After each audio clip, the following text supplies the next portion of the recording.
मैत्रीं भजत अखिलहृज्जेत्रीं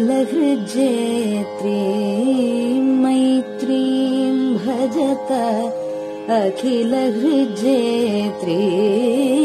मैत्रीं भजत अखिलहृज्जेत्रीम् आत्मवदेव परानपि पश्यत आत्मवदेव परानपि पश्यत युद्धं त्यजत स्पर्धां त्यजत युद्धं त्यजत स्पर्धां त्यजत त्यजत परेष्वक्रममाक्रमणम् त्यजत परेष्वक्रममाक्रमणम् मैत्रीं भजत अखिलहृज्जेत्रीं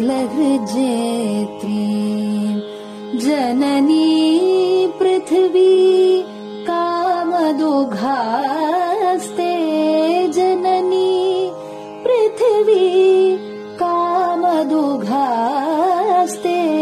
जनको देवः सकलदयाळुः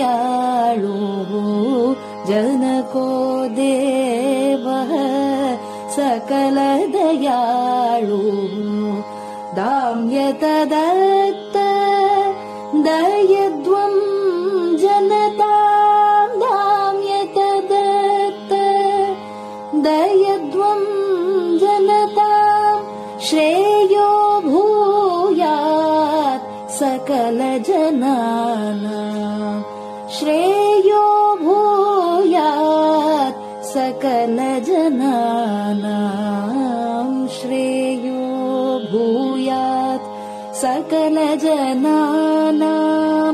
श्रेयो भूयात् सकलजनानां श्रेयो भूयात् सकलजनानां.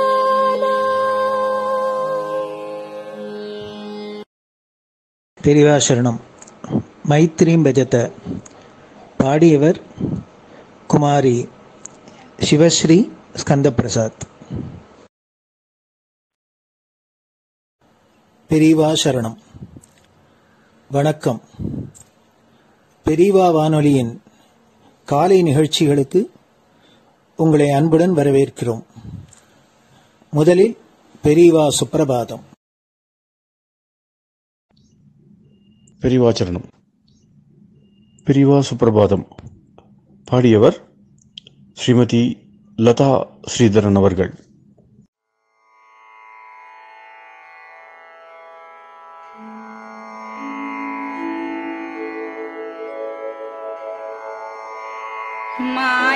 मायात्रियामासु निमीलिताक्षम् लोकत्रियामासु विनिद्रमेनम् लोकस्य रीत्या हि निबोधयामि साक्षात् गुरुं चन्दिरशेखरेन्द्रम् साक्षात् गुरुं चन्दिरशेखरेन्द्रम् प्रातः सरोजकुसुमानि विहाय निद्राम् बालारुणातपसुवर्णमयानि नित्यम् कूजन्मरालकलहं सरवैः स्तुवन्ति श्रीचन्द्रशेखर गुरो तव सुप्रभातम् श्रीचन्द्रशेखर गुरो तव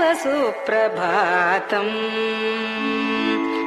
भृङ्गाश्च पीतमधुमत्तविलासिनिभिः युक्ताः सरोजवनजातसुरेणुपीताः त्वां स्तुवन्ति मधुरैः कलगुञ्जनैः स्वैः श्रीचन्द्रशेखर गुरो तव सुप्रभातम् श्रीचन्द्रशेखर गुरो तव सुप्रभातम् ये लालवङ्गनवमालति मल्लिकाद्याः गन्धीनि नित्यममलानि लता सुमानि अर्चन्ति पल्लवकरैर्विनता गृहीत्वा श्रीचन्द्रशेखर गुरो तव सुप्रभातम् श्रीचन्द्रशेखर गुरो तव सुप्रभातम् तुभ्यं रसालकदलीपनसादिवृक्षा कूजन्द्विहङ्गनिवहैर्मधुरं स्तुवन्तः माद्वीकसङ्गमधुरं फलमुद्वहन्ति श्रीचन्द्रशेखर गुरो तव सुप्रभातम् श्रीचन्द्रशेखर गुरो तव सुप्रभातम् कावेरी वारिकृतमञ्जनपूतदेहा वेदादिमन्त्रनिवहैर्मुखरीकृताशा विप्रास्तुवन्ति सततं नतमस्तकात्माम् श्रीचन्द्रशेखर गुरो तव सुप्रभातम् श्रीचन्द्रशेखर गुरो तव सुप्रभातम् भक्ताश्च ते विहितकर्मचया विशुद्धाः भक्त्यार्जिताखिल विशिष्टफलैकहस्ताः त्वद्दर्शनमगकरं परिलब्धुकामाः श्रीचन्द्रशेखर गुरो तव सुप्रभातम् श्रीचन्द्रशेखर गुरो तव सुप्रभातम् भूत्यासि तेन वपुषा भुविशैव तत्त्वम् शक्त्यार्पितेन मनसा वरशाक्ततत्त्वम् नारायणेति वदता वदनेन विष्णोः तत्त्वं त्वया प्रकटितं तव सुप्रभातम् तत्त्वं त्वया प्रकटितं तव सुप्रभातम् स्वामिन् पदाब्जमधुपा इव भक्तलोकाः सेवां विधातुमधुना तव जागरूकाः उत्तिष्ठ पङ्कजपदानि निधाय भूमौ पूर्वं वदामि विनतस्तव सुप्रभातम् पूर्वं वदामि विनतस्तव सुप्रभातम् इत्यष्टकं शुभकरं कलिकल्मषग्नम् भक्तेन केनचिदहो परिजल्पितं च उत्थाय जल्पति नरो विनतः प्रभाते सन्मङ्गलानि लभते बहुधातिशीघ्रम् सन्मङ्गलानि लभते बहुधातिशीघ्रम् सन्मङ्गलानि लभते बहुधातिशीघ्रम्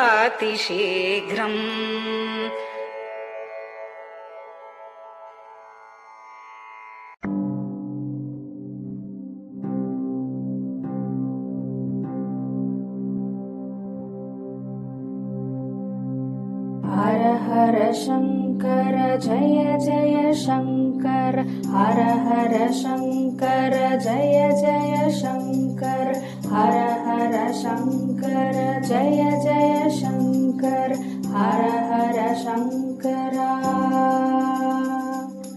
हर हर शङ्कर जय जय शङ्कर हर हर शङ्कर जय जय शङ्कर हर हर शङ्कर जय जय शङ्कर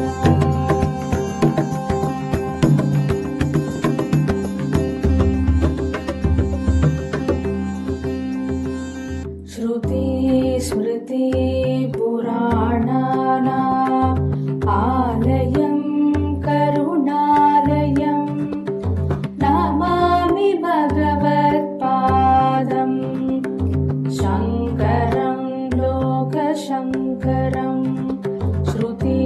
स्मृतिपुराणानाम्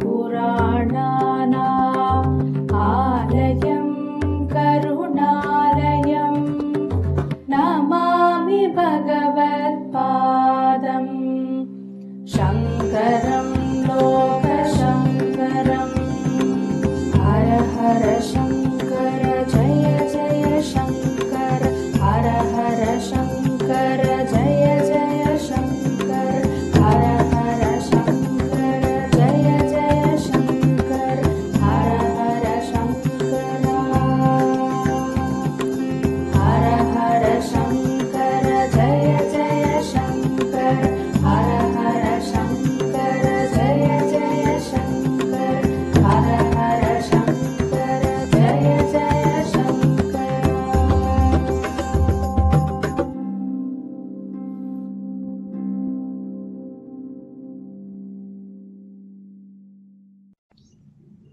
பெரிவாச்சரணம். பெரியவா கராவலம்பம். பாடியவர் ஸ்ரீமதி லதா ஸ்ரீதரன் அவர்கள். प्रातः स्मरामि भवदीयमुखारविन्दम् मन्दस्मितं च जनितापहरं जनानाम् प्रातः स्मरामि भवदीयमुखारविन्दम् मन्दस्मितं च जनितापहरं जनानाम् सम्पत्करीं च भवतोऽत्र कटाक्षलक्ष्मीम् काञ्चीमठेश मम देहि करावलम्बम् सम्पत्करीं च भवतोऽत्र कटाक्षलक्ष्मीम् काञ्चीमठेश मम देहि करावलम्बम् काञ्चीमठेश मम देहि करावलम्बम्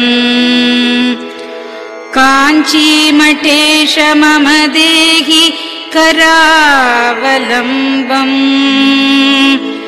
काञ्चीमठेश मम देहि करावलम्बम्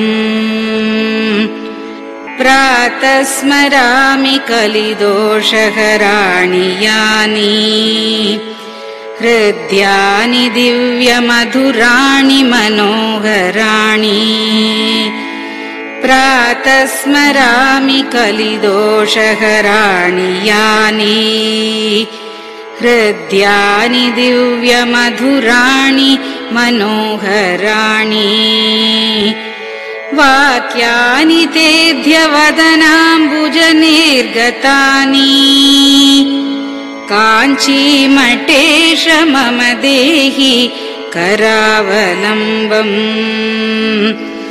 वाक्यानि तेऽध्यवदनाम्बुजनिर्गतानि काञ्चीमठेश मम देहि करावलम्बम् काञ्चीमठेश मम देहि करावलम्बम् काञ्चीमठेश मम देहि करावलम्बम् काञ्चीमठेश मम देहि करावलम्बम् वक्षस्थलं विमलहेम समानवर्णम् भस्माङ्कितं जनमनोहर कुङ्कुमाक्तम् वक्षस्थलं विमलहेम समानवर्णम् भस्माङ्कितं जनमनोहर कुङ्कुमाक्तम् प्रातः स्मरामि भवतोऽत्र चिरं महात्मन् काञ्चीमठेश मम देहि करावलम्बम् प्रातः स्मरामि भवतोऽत्र चिरं महात्मन् काञ्चीमठेश मम देहि करावलम्बम् काञ्चीमठेश मम देहि करावलम्बम् काञ्चीमठेश मम देहि करावलम्बम् काञ्चीमठेश मम देहि करावलम्बम् मत्ते भतुल्यगमनं च निरीक्ष्यतेऽद्य यात्वा वनान्तरमनन्तगजाश्च लीनाः मत्ते भतुल्यगमनं च निरीक्ष्यतेऽद्य यात्वा वनान्तरमनन्तगजाश्च लीनाः प्रातः स्मरामि गजराजगतिं तवेदम् काञ्चीमठेश मम देहि करावलम्बम् प्रातः स्मरामि गजराजगतिं तवेदम् काञ्चीमठेश मम देहि करावलम्बम् काञ्चीमठेश मम देहि करावलम्बम् काञ्चीमठेश मम देहि करावलम्बम् काञ्चीमठेश मम देहि करावलम्बम् दक्षेण दण्डमवलम्ब्य सदैतरेण हस्तेन चारुकलशं च विराजमानम् दक्षेण दण्डमवलम्ब्य सदैतरेण हस्तेन चारुकलशं च विराजमानम्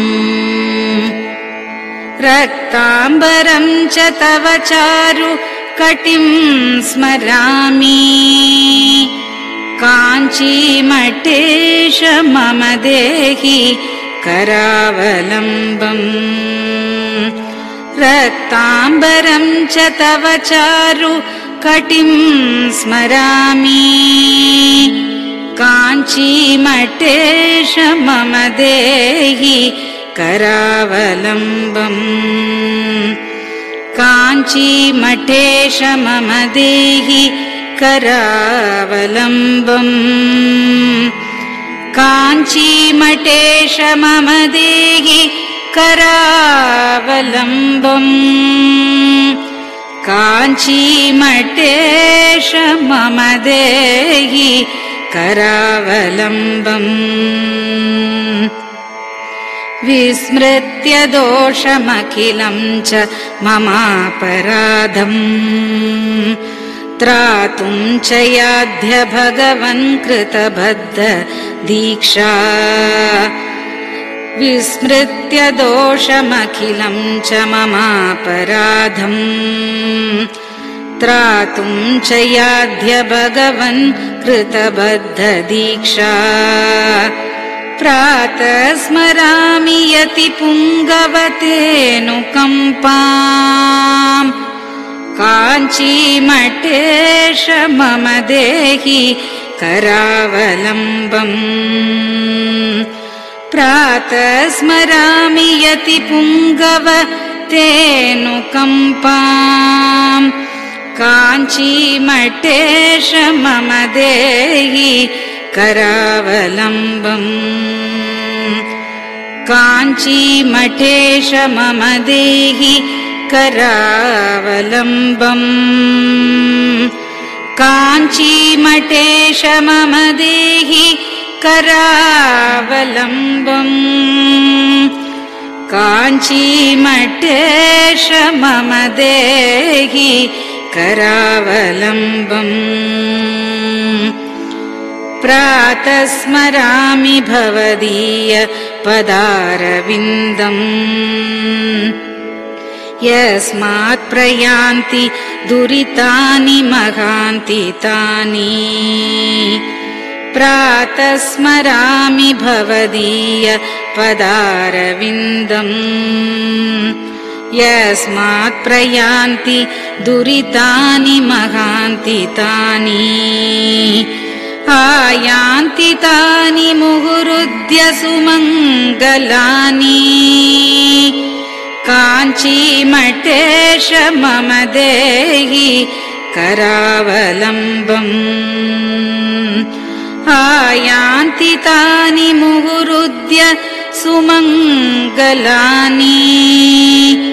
काञ्चीमठेश मम देहि करावलम्बम् काञ्चीमठेश मम देहि करावलम्बम् काञ्चीमठेश मम देहि करावलम्बम् काञ्चीमठेश मम देहि करावलम्बम् स्नानाश्च पानाश्च निषेवणाश्च ध्यानाश्च पापानिलयं प्रयान्ति स्नानाश्च पानाश्च निषेवणाश्च ध्यानाश्च पापानिलयं प्रयान्ति हे तीर्थपादानुसवं पदं ते तीर्थं च तीर्थीकरणं भजामि हे तीर्थपादानुसवं पदं ते तीर्थं च तीर्थीकरणं भजामि काञ्चीमठेश मम देहि करावलम्बम् काञ्चीमठेश मम देहि करावलम्बम्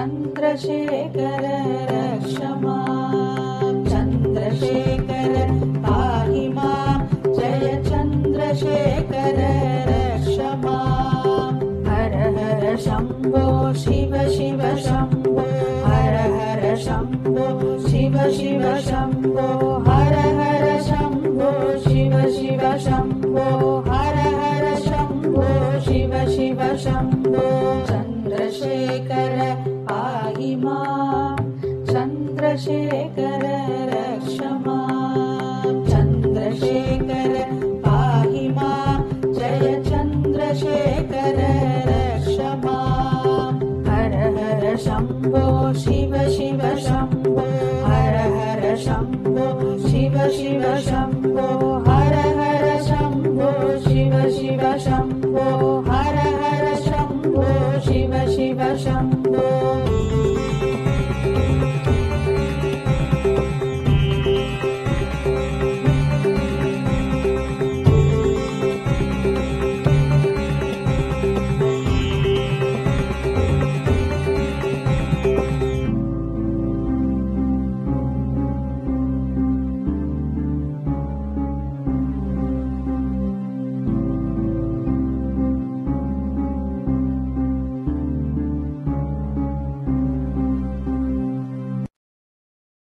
பெரியவா சரணம். நீங்கள் கேட்க இருப்பது பெரியவா குரல். மகா பெரியவா உபன்யாசங்களில் இருந்து சில பகுதிகள். நமः பார்வதி பதயே. கோவிந்தராம கீர்த்தனம். நம்ம பெரியவாள்லாம் நிறைய ஈஸ்வரனுடைய பக்தி ஜனங்களுக்கு ஏற்பட்டு அவருடைய ஜென்ம கடத்தேறும்படியாக நல்லெண்ணங்களையே நிறைய வளரும்படியாகவும் அவளுக்கு உண்மையான தத்துவம் பிரகாசிக்கும்படியாகவும் பக்தி ஏற்படும்படியாகவும் நிறைய தாங்கள் மனசு உருகி நிறைய பாடியிருக்கா. கணக்கெல்லாம் நிறைய அவருடைய அனுபவங்களை தெளிவாக நிறைய சொல்லியிருக்கா. அதாவது இப்போ ஆழ்வார்கள்லாம் நிறைய பிரபந்தங்கள்லாம் நிறைய பாடியிருக்கா. ஒவ்வொரு ஊர்லேயும் போய் 4 நாயன்மார்கள்லாம் அவளும் ஈஸ்வரனை பற்றி எங்கள் மனமுருகி பாடியிருக்கா. இந்த மாதிரி இருக்க முடியாத அதுக்கெல்லாம் திருமுறைன்னு பேர், இதுக்கு 4000 பிரபந்தம்னு பேர். இது தவிர சாஸ்திரங்களில் தர்ம நூல்கள், பகவானுடைய பக்தியே பிரதானமாக இருக்க முடியாத பாகவதம், கிருஷ்ண புராணம், சிவபுராணம், 18 இந்த மாதிரி 18 புராணங்கள், இன்னும் தர்மங்களை தெரிய முடியாத சூத்திரங்கள், இப்போ அம்பாளுடைய ஸ்தோத்திரம் மூக பஞ்சசதி, லட்சுமியினுடைய ஸ்தோத்திரம் லட்சுமி சகஸ்திரம், இப்படி ஈஸ்வர ஸ்தோத்திரம் சிவானந்த லஹரி, சௌந்தரிய லஹரி, மலையாளத்தில் குருவாயூரப்பனை பற்றி நாராயணி 300,000 ஸ்லோகம், இப்படி ஆயிரக்கணக்கான ஸ்லோகங்கள் நிறைய சம்ஸ்கிருதத்திலையும் தமிழ்லையும் பாக்கி ஒரு தேசத்துலையும் இவ்வளவு நிறைய தங்களுடைய அனுபவங்களை அப்படியே அள்ளி கொட்டி வாரி எல்லாரும் எடுத்துக்கொண்டு போக முடியாத அனுபவித்து சொல்ல முடியாத கிரந்தங்கள் ஒவ்வொரு தேசத்துலையும் இருக்குது, இல்லைன்னு சொல்கிறதுக்கு இல்லை. ஆனால் உலகத்துக்குள்ள நம்ம இந்தியா தேசத்தை தவிர பாக்கி அத்தனை தேசங்கள்லையும் பகவானை பற்றி எவ்வளோ ஸ்தோத்திரங்கள் இருக்குது அப்படின்னு ஒரு கணக்கு எடுக்கிறது, இந்தியாவுக்குள்ளே எவ்வளோ இருக்குது அப்படின்னு கணக்கு எடுக்கிறது. இந்த 2 கணக்கு எடுத்தால் எல்லாத்தையும் பூலோகத்தில் இருக்க முடியாத இதர தேசங்களில் எவ்வளவு மகான்கள் இருந்து என்ன ஸ்தோத்திரம் இருக்காளோ அதெல்லாம் காட்டிலும் இந்த ஒரு இந்தியாவில் இன்னும் கொஞ்சம் கூட இருக்கும்னு தான் எனக்கு தோன்றது என்னுடைய அனுபவத்தில். நமக்கு அதனால் அகம்பாவம் வர வேண்டாம். அந்த பெரியவாழ்க்கை இவ்வளவு நான் நஷ்டப்படுத்திக்கிறமே தெரியாமல் வச்சுருக்கவேங்கிறதுக்காக நமக்கு என்ன தெரியும்னா ஷேக்ஸ்பியர் தெரியும், நமக்கு இங்கே பாக்கி தேசங்கள் இருக்க முடியாத கவிகளை தெரியும், மில்டன் தெரியும், கவுபர் தெரியும் அப்படின்னு தவிர நம்ம பெரியவாள் எழுதினது நமக்கு ஒன்றும் தெரியாமல் இருக்கேன்னு அதுக்காக துக்கப்படுறேன் தவிர அவளை காட்டு நான் வசதி அவள்லாம் மட்டம்னு சொல்கிறதுக்காக நான் உத்தேசமே பண்ணலை. ஒரு வாக்கியம் சொன்னால் நான் வசதியாக தான் இருப்பேன், இல்லைன்னு சொல்கிறதுக்கு இல்லை. அதனால் பகவத் ஸ்தோத்திரங்கள் லோகம் முழுக்க எவ்வளோ பண்ணியிருக்காளோ, பகவானுக்காகன்னு லோகம் முழுக்க எவ்வளோ கோவில் கட்டியிருக்காளோ, கையால் எழுதின புஸ்தகம் உலகம் முழுக்க எவ்வளோ இருக்கோ, நம்ம இந்தியாவில் எவ்வளோ இருக்கோ, உலகம் முழுக்க கையால் எழுதின புஸ்தகம் எவ்வளோ இருக்குமோ அதை காட்டிலும் 10 மடங்கு கூட இருக்கும்ன்றது இந்தியாவில் இருக்க முடியாத புஸ்தகங்கள். உலகம் முழுக்க சுவாமிக்குன்னு எத்தனை கோவில் கட்டியிருக்காளோ, அதுக்கு எவ்வளோ பணம் செலவிச்சிருக்காளோ, தன்னுடைய உழைப்பை எவ்வளோ செலவிச்சிருக்காளோ, அந்த மாதிரி 1000 மங்கு இருக்கும் இந்தியாவில் இருக்க முடியாத கோவில்களை பார்த்தோம்னா, பரதகண்டத்தில் இருக்க முடியாத கோவில்களை பார்த்தோம்னா. கோவிலும் இப்படி பகவானுக்காகன்னு கையால் புஸ்தகம் எழுதினத்தோட மாத்திரம் இல்லை, வாயால் ஸ்தோத்திரம் மட்டுத்தோட மாத்திரம் இல்லை. வாயால் ஸ்தோத்திரம்னா விருந்து இருக்கும்போது அது உள்ளே போகாத, உள்ளே போனால் விருந்து இருக்கும்போது அதுவும் அப்புறம் கையால் ஒரு காரியத்தை செய்யணும்னு சொல்லணும் இல்லையா. அதனால் இதெல்லாம் உள்ளேருந்து அவளுடைய யாருக்கோ பகவானுடைய அருள் கிடச்சிருக்கு, அவளுடைய அந்த அருள் வாக்காக வந்திருக்கு, அந்த வாக்கு எத்தனையோ ஒரு கேட்குறவளுக்கெல்லாம் பக்தி உண்டாருது. பக்தி உண்டாருன்னா தன்னுடைய உழைப்பெல்லாம் பகவானுக்கு அர்ப்பணம் பண்ணுறா, அது கோவிலாக கட்டுறா, தன்னுடைய பொருளையும் அர்ப்பணம் பண்ணுறா, அதுக்கப்புறம் பூமியும் அர்ப்பணம் பண்ணுறா. அந்த பூமியை அர்ப்பணம் பண்ணி எல்லாரும் சுவாமிக்கு நைவேத்தியம் பண்ணிட்டு லோகத்தில் கூடிய நிலைகளுக்கெல்லாம் உபயோகப்படுறது நிறைய கணக்கு வைக்கலாமே. ஒரு கோவில்லாம் எத்தனை ஜீவனங்கள் பிழைக்கிறது, கோவில்லாம் ஒன்று சொல்கிறதுக்கு இல்லை. கோவில்னாலே அந்த கோவில்லேன்னா இத்தனை பேருக்கு திண்டாட்டம் தான் வேலை திண்டாட்டத்தில் அவாளும் சேர வேண்டியதான். அதனால் இத்தனை பேருக்கு நிறைய இருக்கிறதுக்குள்ள கோவில் இருக்கணும் தான் சம்பளம் குறைச்சல். பாக்கி எல்லாரையும் காட்டிலும் 5 ரூபா 4 ரூபா 3 ரூபா. அதனால ஜாஸ்தி பேர் உழைக்கிறா அந்த கோவிலுக்கு இருக்கிறதுலேருந்து அதுலேருந்து ஒரு மணி அடிக்கிறவன், ஒரு ஏதோ ஒரு மிருதம் அடிக்கிறவன், ஒரு வாத்தியம் வாசிக்கிறவன், அவங்கெல்லாம் 5 ரூபா 3 ரூபா 4 ரூபாய்க்கு மேலே கிடையாது. ஒரு மீகாவுக்காரன் இருக்கிறதுக்குள்ள குறைச்சலான பணத்தை வச்சுன்னு ஜாஸ்தி பேர் உழைக்கிறது கோவில் ஒன்று தான். அதனால் இவ்வளவு கோவிலையும் அவள் இவள் உழைக்கிறதுக்காக என்ன பண்ணலை, பகவானுக்கு அர்ப்பணம் பண்ணா. அதுலேருந்து லோகத்தில் அந்த கைங்கரியத்தை பண்ணி லோகம் பண்ணால் க்ஷேமத்தில் இருக்கும் அப்படின்ட்டு. கோவிலெல்லாம் அனாவசியம் நிறைய இருக்குது, அப்படிலாம் வீணாக போகிறது அப்படின்னு கோவில் ஒன்றால் தான் நிறைய ஜனங்கள் படிச்சுருக்கு. அதே மாதிரி எனக்கு தெரிஞ்சு ஒரு 5-6 கோவில் இருக்குது. 5-6 கோவிலில் சாமான்யமாக பாக்கி இடத்துல சாதம் எவ்வளோ கிடைக்குமோ பாக்கி சாதம் கிடைக்கிறதுல 10 நாள் குறைஞ்சி சாதம் கிடைக்காது. இப்போ இந்த காலத்தில் கூட ஒரு நாவில் ஒரு 1000 ரூபாய் மணியாக இருக்குது. கோவில் இருக்கிற ஊர்களில் கொஞ்சம் அப்படி ஒரு 10 கோவில் இருக்குது. எனக்கு தெரிஞ்ச கோவில் ஒரு நாவுக்குள்ளே சாப்பாடு கிடைச்சி போயிடும். இப்போ ஆவடையார் ஒன்று இருக்குது, மலையாளத்தில் சிவகுண்டம்னு ஒரு அன்னபூர்ணேஸ்வரின்னு இருக்குது. அந்த வந்தவாளுக்கெல்லாம் ஒவ்வொன்று கத்திவிட்டு அத்தனை பேரையும் கூப்பிட்டு சாதம் போட்டுட்டு அதுக்கப்புறம் தான் சுவாமி கதை நடை சாத்தணும். அதுக்கப்புறம் எங்கேயாவது ராத்திரி பாதையில் வேணான்னு வந்தான் திருடன் தான் வந்தான்னா அதுக்காக மரத்தில் கொண்டு போய் சாதத்தை கட்டிட்டு வந்துட வேண்டியதுன்னு அப்படி அந்த ஊரில் ஏற்பட்டுருக்கு. எங்கேயாவது வந்தான் வழிபக்கம் ராத்திரி வச்சுக்கணும். ராத்திரி கதை சாத்திரப்போ சுவாமிக்கு ஒவ்வொரு ஆறாருக்கு அன்னம் வேணும்னு கத்தணும். அதுக்கப்புறம் அந்த அன்னத்தெல்லாம் போடணும் அப்படின்னு ஒரு கோவில் இருக்குது. அப்படி கோவில்களில் சகல ஜனங்களுக்கும் ஒரு க்ஷேமத்தை அதுலேருந்து பண்ணியிருக்கு.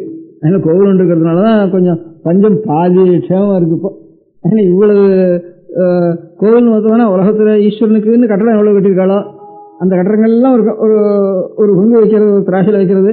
நம்ம இந்தியாவுக்குள்ளே எவ்வளோ இருக்குன்னா இந்த மாதிரி 1000 பங்கு இங்கே சரீரத்தினுடைய உழைப்பையும் அதேமாதிரி சரீரத்தை உழைப்பு மாத்திரமில்லை பணத்தையும் நம்முடைய ஆகாரத்தையும் கையில் இருக்கிற பணத்தை செலவழிச்சு கோவில் கட்டியிருக்கா.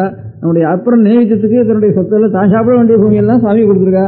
தன்னுடைய உழைப்பெல்லாம் பெரிய எல்லாரும் பின்னால் வர வாழ்க்கையெல்லாம் பகவானுடைய ஞாபகத்துக்காக பெரிய உசரமான ஒரு பிராகாரங்களும் கோபுரங்களும் மாடங்களும் கூட கோபுரங்களும் மாட மாளிகைகளும் இப்படி கட்டி வச்சிருக்கா. 4 மைல் 3 மைல் பக்கத்தில் பக்கத்தில்.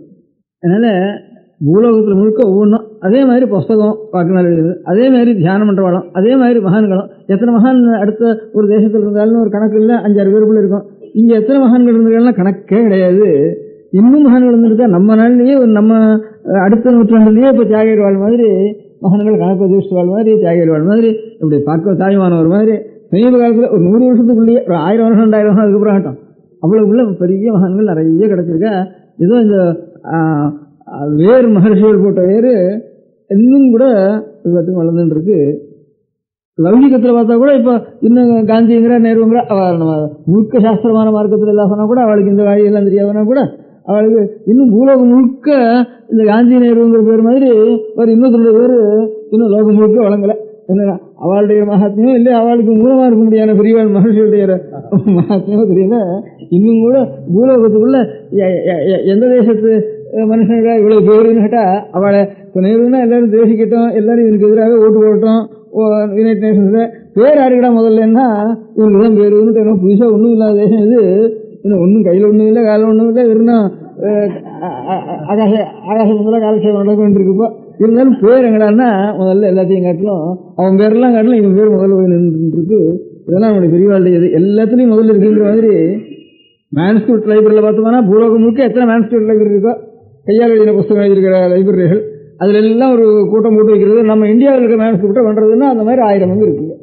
கோவிலும் 1000 பங்கு இருக்குது, பாடல்களும் 1000 பேருக்கு இருக்குது, மகான்களுடைய பேரும் அதே மாதிரி 1000 பங்கு இருக்குது, ஒவ்வொன்றும் கூட இருக்குது. அது இன்னும் கூட ஒரு அகம்பாவம் எடுத்தோம்னா அதே மாதிரி இந்த கோவிலோ கையால் எழுதின புத்தகமோ பார்த்தா இந்தியா முழுக்க எவ்வளோ புத்தகம் இருக்கோ. இப்போ இந்த தமிழ் பேசுகிற இந்த 4-5 ஜில்லாவில் எவ்வளோ புத்தகம் இருக்கோ பார்த்தா கோவிலும் சரி பாக்கி எல்லாத்துலேயும் எத்தனை கோவில் இருக்கோ அத்தனை கோவில் வாழ்ந்து இங்கே ஜாஸ்தியாக இருக்குது. இங்கேருந்து தமிழ் பேசுகிற இங்கேருந்து திருப்பதி முதற்கொண்டு ஆரம்பித்தா திருப்பதி முதற்கொண்டு ஆரம்பித்து திருநெல்வேலி வரைக்கும் போயிட்டு போனால் இங்கே ரொம்ப ஜாஸ்தி கோவில்கள். கோவில்கள்லாம் என்ன அர்த்தம்? கோவில் கணக்கு இருக்கலாம். இப்போ இந்த கோவிலுக்கு வந்து இப்போ திருவண்ணாமலை கோவில், அடுத்ததுல வந்து இப்போ திருவாரூர் கோவில், இப்போ ராமேஸ்வரம் கோவில், சிதம்பரம் கோவில் இதெல்லாம் கட்டுறதுக்கு இப்போ எஸ்டிமேட்டு எத்தனை ரூபாய் ஆகும்னு ஒரு கணக்கு போட்டோம்னா எத்தனை ரூபாய் செலவழிஞ்சிருக்கும், எத்தனை மனுஷால் செலவழிஞ்சிருக்கும்னா இதனுடைய அதே மாதிரி பூலோகத்தில் இருக்கிற கோவிலுக்கெல்லாம் இப்போ இதனால அதே மாதிரி இன்னொரு கட்டணம் கட்டமானா எத்தனை எஸ்டிமேட் ஆகும்னா இந்த மாதிரி 1000ல் 1 பங்கு தான் பூலோகம் முழுக்க இருக்கும். அதே மாதிரி இந்தியா தேசத்துக்கு முழுக்க பார்த்தோம்னா இந்தியா தேசத்தில் முழுக்க எவ்வளவு கோவில்களை வச்சிருக்காளோ அது கண்ணும் 10 மடங்கு இந்த 4-5 ஜில்லாவில் ஜாஸ்தியாக இருந்திருக்கு அப்படின்னு. அதனால திரவிடேஷ பூரிஷான்னு பாகவத்தில் சொல்கிற காலத்தில் கலியுகத்தில் அநேக பக்திக்கு இங்கேயானு சில இடங்களில் பூந்துட்டு இருக்கும். கலியுக ஆரம்பிச்சதுக்கப்புறம் கூட அடியோடு போயிடாது, வேற முதல் எங்கேயாவது இருக்கும் அப்படின்னா இந்த மாதிரி பாக்கிய வருஷங்கள்லாம் கொஞ்சம் கொஞ்சம் குறைஞ்சிருக்கும். இந்த ஆசேதி மாதம் பரத வருஷத்தில் கொஞ்சம் பாக்கி இருக்கும் அப்படின்னு சொல்லியிருக்கு. அதுலேயும் திராவிட தேசத்தில் இன்னும் கொஞ்சம் ஜாஸ்தியாக இருக்கும்னு சொல்லியிருக்கு. அதுக்கப்புறம் இன்னொரு ஸ்கந்தத்தை சொல்கிறப்போ காவேரி தாமிரபரணி இந்த நதிகளில் எல்லா பாக்கி இடத்துலாம் காட்டிலும் இன்னும் கொஞ்சம் மகான்களும் அந்த அனுகிரகங்களும் இன்னும் கொஞ்சம் கூட இருக்கும் அப்படின்னு நம்முடைய திராவிட நாட்டில் விசேஷம்னு சாஸ்திரத்திலையும் சொல்லியிருக்கு, அனுபவத்திலையும் சொல்லியிருக்கு. சாஸ்திரத்துலேயும் திராவிட நாட்டில் இன்னும் கொஞ்சம் பாக்கி ஜாஸ்தி இருக்கும்ப்பா அப்படின்னு மகான்களுடைய இது இருக்குது. அதில் நாம் இங்கே பிறந்திருக்கிறதுனால நமக்கு கொஞ்சம் பொறுப்பு கொஞ்சம் ஜாஸ்தி. நாம் பிறப்பதுனால இவ்வளோ வஸ்து என்னத்துக்காக கட்டி வச்சுண்டு அது வீணாக போகிறதா அப்படின்னு ஒரு அகம்பாவத்துக்காச்சும் இல்லை, இவ்வளோ வீணாக போக வேண்டாமே அப்படின்னு ஒரு ஆசை. அதனால் ஆற்றுல இன்னும்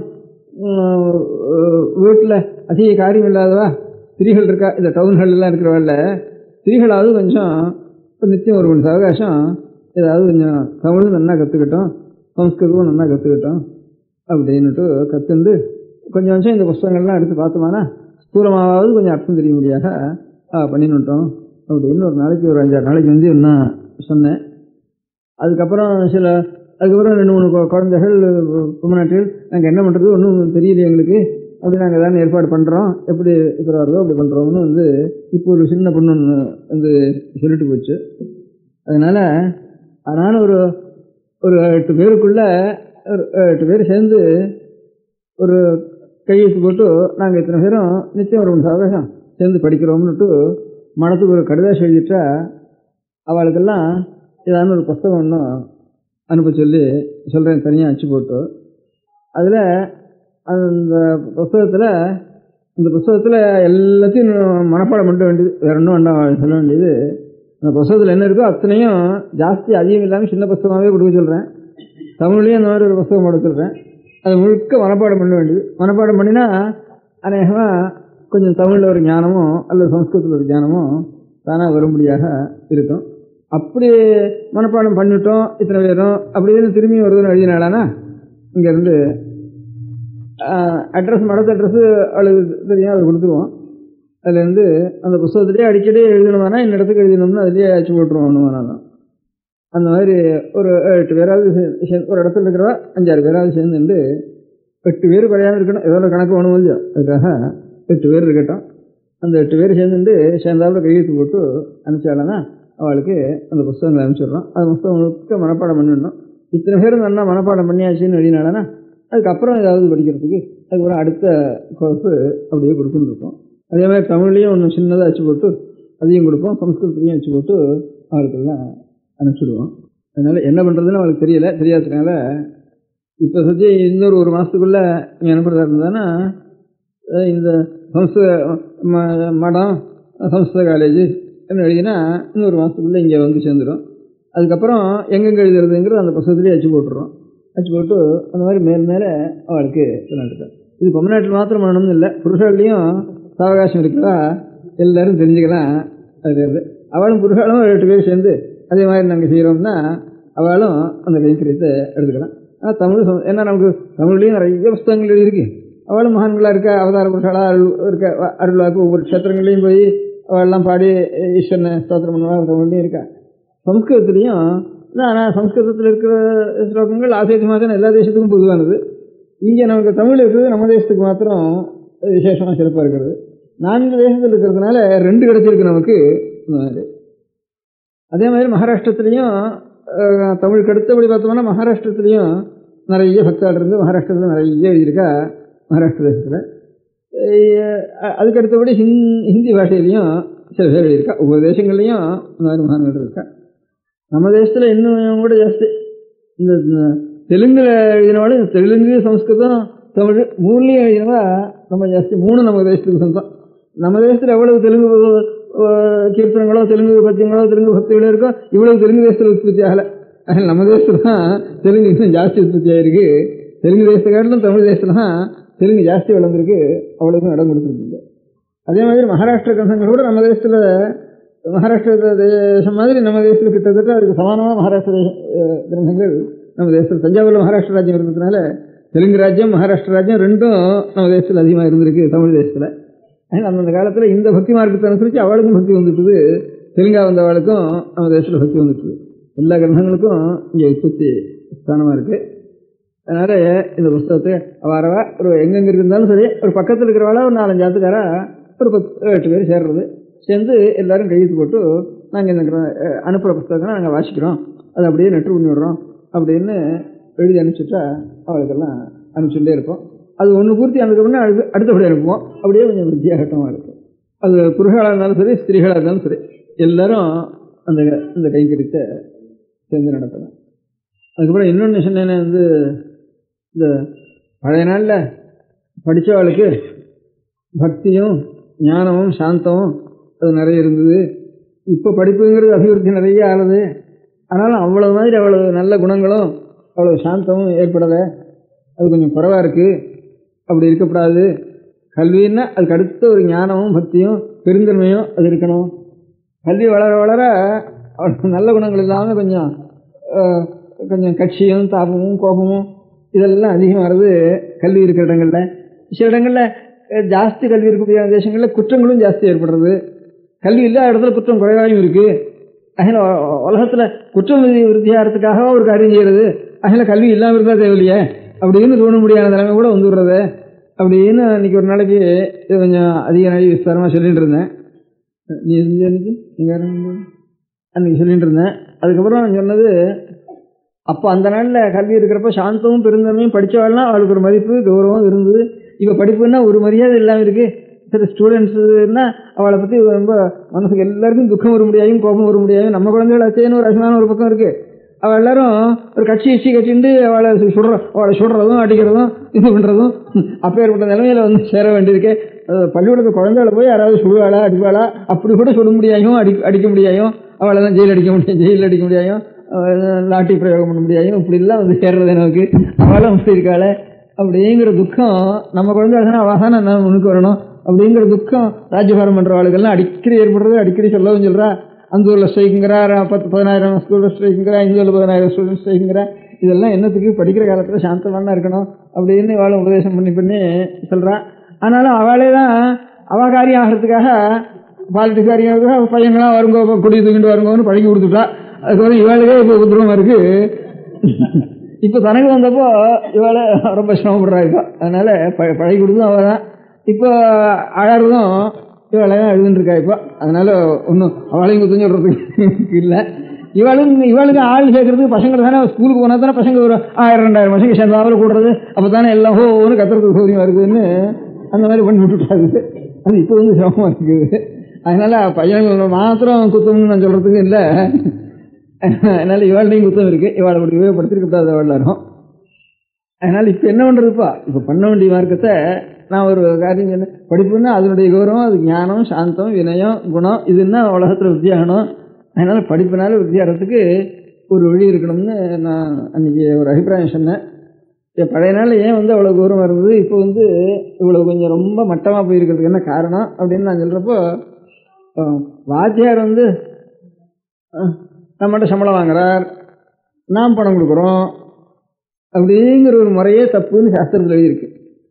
அதனால் குருவினிடத்தில் நாம் போய் பிரார்த்தித்து அவள் நமக்கு வித்தியை சொல்லிக் கொடுக்க முடியாதையும், நீ அனர்ஹன்னாப்பா, அப்போ நீ இதுக்கு அர்ஹதை இல்லை, உனக்கு இந்த அர்ஹதையை தயார் பண்ணிடுவா, அதுக்கப்புறம் உனக்கு வித்தியை சொல்கிறேன். மத்தியில் தான் தப்பு பண்ணிட்டான்னா, அப்பா நீ தப்பு பண்ண, இனியும் உனக்கு வித்தியை கொடுத்துவானா உனக்கு லாயக்கு இல்லை, நீ புரட்டு போ, வேறு யாரானு குரு கொண்டு போ அப்படின்னு அதிகாரம் பண்ணுறது வாத்தியார்கிட்ட இருக்கணும். இவன் இடத்துல அவன் எப்படியாவது அவனுடைய கிருபையெல்லாம் நமக்கு வித்தியை வரணுமேங்கிற ஒரு ஸ்ரத்தை அவனுக்கு இருக்கணும். இப்போ முதல்ல பாக்கி வித்தியெல்லாம் படிப்பு இங்கே தமிழ் கணக்கோ அதெல்லாம் அப்படி வேணா இருக்கட்டும், சங்கீத வித்தியை அப்படி தான் இருந்தது இது வரைக்கும். குருவுக்கு போய் அவள் வேஷ்டி வச்சு போட்டு அவத்தில் எவ்வளோ விசேஷம் பண்ணி இப்போ இருக்கிற சங்கீத வித்தானாலும் அவ்வளோ விஷயமா போட்டு சங்கீதம் கற்றுக்கிறவா தான் இப்போ இருக்கிறவெல்லாம். அடுத்த தலைமுறை வரவாள்லாம் ஸ்கூலில் படித்தவா சங்கீத வித்தாங்க, அதுக்கும் ஸ்கூலில் வச்சு கொடுத்தனால. அன்றைக்கி நான் சொன்ன மாதிரி இந்த மேளஹார வித்தியை ஒன்று தான் இப்போ இன்னும் ஸ்கூல் வைக்கலை. அது மாத்திரம் அவனுடைய அது ஒன்று தான் குருகுலவாசம் இருந்துருக்கு, நாதஸ்வரவாத்தியம். பழைய நாளில் தான் நல்ல மேளஹாரம்னா அப்படியே அந்த எங்கேயானு போனவனா அபஸ்வரம் பண்ணினானா அந்த நாயனை கட்டையினாலேயே மண்டையில் விட்டுருவோம்னு சொல்கிற வழக்கம் அங்கேருந்து அவனுக்கு அவ்வளோ இதே இல்லை. பழைய வேதத்துக்கு அதை தவிர வேறு பிரகாரம் கூடாதுன்னு சாஸ்திரம். முதல்ல எல்லாத்துக்கும் மூலம் வேதம். அந்த வேதத்துக்கு குருகுலவாசம் தான் பிரதானம். வேதம் அவளுடைய அத்தியானம் பண்ணணும் வாழ்றதுலேருந்து அப்படின்னு. அதுக்கும் வேறு அந்த குருகுலவாசங்கள்லாம் கொஞ்சம் கொஞ்சம் குறைஞ்சி போயிட்டதுனால எல்லாம் அதுக்கும் ஒரு பாடசாலை வச்சு கொஞ்சம் அன்னம் போடுறேன்னு சொல்லி நகர்த்தார்கள் கொஞ்சம் ஏற்பாடு பண்ணி செஞ்சுட்டு இருந்தா. அதனால் அதுக்கும் மனுஷாலும் இல்லை. அந்த மாதிரி அன்னம் போட்டு உனக்கு வாத்தியார்களை வச்சு மணிகாரரை வச்சு சமயக்காரனை வச்சு எல்லாம் ஏற்பாடு பண்ணுறேன்னு சொன்னால் கூட எல்லா பாடசாலைகளும் சூன்யமாக கிடக்கு, ஒத்துமே வர்றதில்லை. அங்கே படித்து என்ன பண்ணுறதுன்னுட்டு அப்படி ஆகிடுறது. அதனால் இப்படி இருக்கிறதுனால எனக்கு ஒரு அபிப்பிராயம் ரொம்ப நாளாக தோணின்னு இருக்கு. திடீர்னு அந்த மாதிரி மாற்ற முடியாதுனா கூட கொஞ்சம் கொஞ்சமாக அது மாற்றுறதுக்கு இப்போ நான் அன்றைக்கி சொன்னதான் சொல்கிறேன். ரெண்டாம் தினம் விஷயம் சொல்கிறதுக்காக சொல்கிறேன், புதுசாக சொல்லலை. அன்றைக்கி ஒரு நாளைக்கு சொன்னேன் இதெல்லாம். அதனால் யார் யார் எந்தெந்த வித்தியில் இன்னும் சம்பளம் வாங்க வராமல் இருக்காளோ சம்பளத்துக்கு போகாமல் அவள் இருக்கிற இடத்துல இப்போ பஞ்சாங்கம் கணிக்கிறதுன்னு ஒரு வித்தியை இருக்குது. அதுக்கு எத்தனையோ அஸ்ட்ரானமி, மேத்தமேட்டிக்ஸு எல்லாம் இருந்தாலுடைய ஒரு பஞ்சாங்கம் இத்தனை நாளைக்கு அப்புறம் இந்த வரப்போகிறதுன்னு தெரிஞ்சுக்கணும்னா எத்தனை கணக்கு போட்டாகணும், ஆகாசத்தில் முடியான ஒரு கிரகங்களுடைய கணிதம் இதெல்லாம் தெரிஞ்சுக்கணும். அதுலேயும் நம்ம சாஸ்திரத்தில் எவ்வளோ இருக்கோ அவ்வளோ தெரிஞ்சுக்கணும். இப்போ அதுக்கப்புறம் என்னென்ன இப்போ தற்காலத்தில் என்னென்ன கண்டுபிடிச்சிருக்காளோ அதையும் நாம் தெரிஞ்சுக்கணும். அவ்வளோவையும் தெரிஞ்சுட்டு படிய பண்ண வேண்டிய காரியம் அதுக்கு நிறைய இருக்குது. அந்த மாதிரி பஞ்சாங்க கணம்னு ஒரு வித்தியை இருக்குது. அது சாமானியமான வித்தியை இல்லை இது.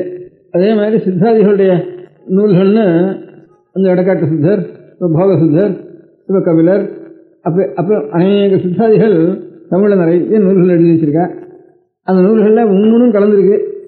ரசவாதமும் இருக்குது, யோகசாஸ்திரமும் இருக்குது, வைத்திய முறையும் இருக்குது, ஞானமும் இருக்குது. இது நாலும் கலந்துருக்கு. இது ஒரு இடத்துலையும் எல்லாம் பரிபாஷைகளாக இருக்குது. அது என்னதுன்னு ஒன்றும் சரியாக புரிய மாட்டேங்கிறது. அது தெரிஞ்சவா ரொம்ப அபூர்வமாக சில பேர் தான் இருக்கா. இப்போ வர வர வர வர ரொம்ப குறைஞ்சி போச்சு.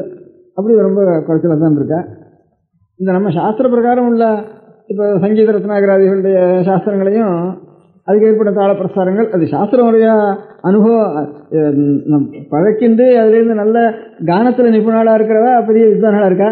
இன்னும் சில பேர் அந்த சாஸ்திரத்துடைய தத்துவம் என்னன்னு அது மாத்திரம் தெரிஞ்சுட்டு அப்படி அநேகம் பேர் சில பேர் அப்படி இருக்கா. அந்த இது மாத்திரம் இவாளுக்கு விஷயத்தை தெரிவிக்க முடியாத அப்படி சில பேர் இருக்கா. இந்த மாதிரி இப்போ சில்பசாஸ்திரங்களுக்கு ஒரு பெரிய ஆலயங்களோ ஒரு மலையே குறைஞ்சி குகைகளாக கோவில் கட்டிருக்கா ஈஸ்வரனுக்கு. அது ஒரு பெரிய சில்பசாஸ்திரங்கள் இருக்குது. அந்த மாதிரி சில்பம், நாட்டியம், இந்த சங்கீதம், இந்த மாதிரி இப்போ கணித சாஸ்திரம், அந்த மாதிரி ஜோதிஷ் சாஸ்திரம், இப்படி இருக்கும்படியான அநேக லௌகிக சாஸ்திரங்கள் கணக்கு தான். ஆயுர்வேத சாஸ்திரம் இதெல்லாம் நிறைய இருக்குது பழைய கிரந்த சாஸ்திரங்கள். அதே மாதிரி நியாயசாஸ்திரம், வியாக்கரண சாஸ்திரம், அதுக்கப்புறம் ஜோதிஷ் சாஸ்திரம், நியாயசாஸ்திரம், தர்க்கசாஸ்திரத்துக்கு பேர் சமஸ்கிருதத்தில் இருக்கிற சாஸ்திரங்கள். அதை தவிர தனித்தனியாக இருக்க முடியாத வேதங்கள், அதுக்கப்புறம் தர்மசாஸ்திரங்கள், புராணங்கள், இதிகாசங்கள், இதெல்லாம் ஒவ்வொன்றிலையும் வைஷ்ணவப்பட்டவா கொஞ்சம் கொஞ்சம் இருந்துருக்கா. அப்படி யார் யார் இந்த வித்தியைகள் எல்லாம் இருக்காளோ அவளுக்கு யார் யார் எந்த குலப்பரம்பரையாக எந்த வித்தியை ரட்சிச்சுட்டு இருக்காளோ அவளுக்கெல்லாம் நம்மளால் ஆனது அவள் இருக்கிற இடத்துலேருந்து அவள் கண்டபடி வெளியில் வந்து ஜீவனம் பண்ணி தான் ஆகணும், சம்பளம் வாங்கி தான் ஆகணுங்கிற சிரமம் இல்லாமல் ராஜாக்கள் அந்த மாதிரி பண்ணிட்டு இருந்தா அந்த காலத்தில் சர்வமானியமோ வருஷாசனமோ அவளுக்கு ஒரு சபைகள் ஏற்படுத்தியோ சம்பாவனையோ இப்படி தான் சர்வமானியம் சம்பாவனையும் இதெல்லாம் கொடுத்துட்டு இருந்திருக்கா. அதனால அவள் இருக்கிற இடத்துல அவள் அதை விருத்தி பண்ணிட்டு இருந்திருக்கா அந்த சாஸ்திரங்களை. அது மாதிரி கொஞ்சம் நெஞ்சம் பாக்கி இருக்கிறவாள் நாம் வந்து அவள் இருக்கிற இடத்துலையே அவளுக்கு ஒரு சம்மானாதிகளை பண்ணி அவள் அங்கேயே இருக்கும்படியாக செய்து அவள் இருக்கிற இடத்துல ஆறான சிஷ்யால வாழ்றதுல வந்து படித்தாளானா படிக்கிற வாழ்க்கை பாடம் சொல்லணும்ட்டு. இப்போ அந்த மாதிரி 2 பேர் இன்னொன்று நீங்கள் தானே சொல்லிட்டு இருக்கா, சாஸ்திரம் வாசிக்கல ஊரில் தானே பிரயோஜனம் பண்ணிக்கலாம், 6 வரா அப்படிங்கிறாவா. இப்போ 6 வரா, இந்த சாஸ்திரத்தை 6 சேர்ந்துறா, என்னிடத்துல வந்து 6 படிக்கிறா அப்படின்னுட்டு அப்படி கேட்குறா. அதனால் அதுக்கும் யாராலும் போக முடியாது நம்ம செய்யணும். அப்போ பக்தினாலே போய் வேறு வித்யா பள்ளியோட பாடசாலை வேறு ஜீவனம் இல்லாததுனால இப்போ எத்தனை பேர் காலேஜ்கள்லையும் ஹைஸ்கூல்லையும் இருக்காளோ இத்தனை பேரும் சாஸ்திர கேண்டத்தில் போய் தான் சாஸ்திரம் முடிச்சுட்டு இருக்கு. அந்த நாளில் இப்போ இதெல்லாம் வந்துட்டதுனால அதுக்கு ஒருத்தரும் போகிறதுக்கு இடம் இல்லாமல் இருக்குது.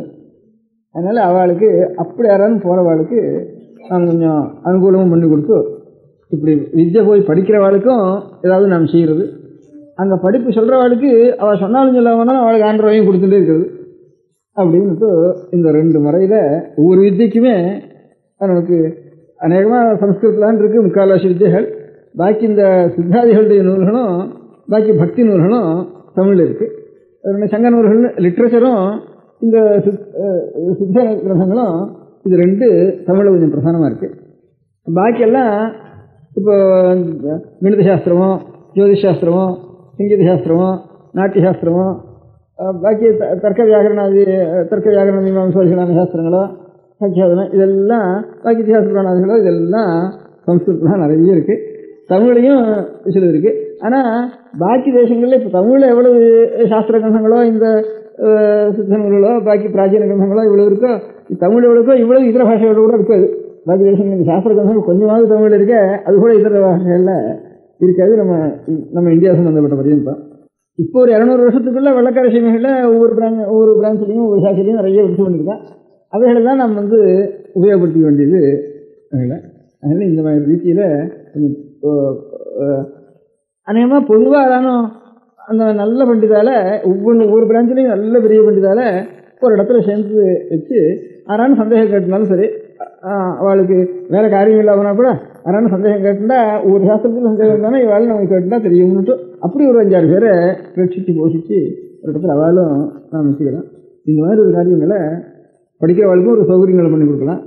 இந்த மாதிரி இருக்கிறவாளும் அவளுக்கு வேற பாடம் சொன்னாலும் சரி அந்த இடத்துல அவளுக்கு ஒரு அனுகூலம் பண்ணணும்னு அப்படியும் நம்ம சில சௌகரியம் பண்ணலாம். இப்படிலாம் இன்னும் கொஞ்சம் ஆலோசித்து அது என்னென்ன முறையில் பண்ணலாம்னு இது மாத்திரம் இல்லை, ஒரு வழியாக சொன்னேன்னா இன்னும் என்னென்ன முறையாக பண்ணலாம் அப்படிங்கிறத அது எங்கேயான ராஜாங்கத்தினுடைய சௌகரியம் ஏதாவது நம்ம எதிர்பார்க்கலாமா, இல்லை நம்ம சொல்கிற முறையில் இப்போ தேசாந்தரங்களில் ஒரு படிப்பு இவர்களுக்கெல்லாம் ஏதாவது உபகாரம் பண்ணுறோம்னுட்டு அவளுடைய கல்ச்சரலாக சில உபகாரம் பண்ணுறோம் இது பண்ணுறோம் அப்படின்னு அநேக மூலகனங்கள்லாம் வச்சுருக்கேன். அதுலேருந்து தான் நம்ம உபயோகப்படுத்தினாலும் படிக்கலாம். நம்ம ராஜாங்கள்லேயும் அதிகமாக அவளுக்கு நம்முடைய உத்தேச காரியங்கள் மனசுக்கு அதிக பிடித்தம் இல்லைன்னு இல்லாமல் இருந்ததுன்னா அவளையும் நான் எதிர்பார்த்து இதான கொஞ்சம் உபகாரத்தை செய்து கொள்ளலாம். ஒன்றும் வேண்டாம் சொல்ல வேண்டாம், எல்லா விதமான உபகாரமும் நான் செஞ்சுட்டு முக்கியமான உத்தேசம் இவெல்லாம் போய் ஒரு குருவனிடத்துல குரு எங்கே இருக்கானோ அந்த இடத்துல போய் கற்றுக்க முடியாத ஒரு மார்க்கத்தை கொஞ்சம் நாம் செய்ய முடியாத செய்யறதுக்கு ஏற்பாடு பண்ணினா கொஞ்சம் சௌகரியம்ட்டு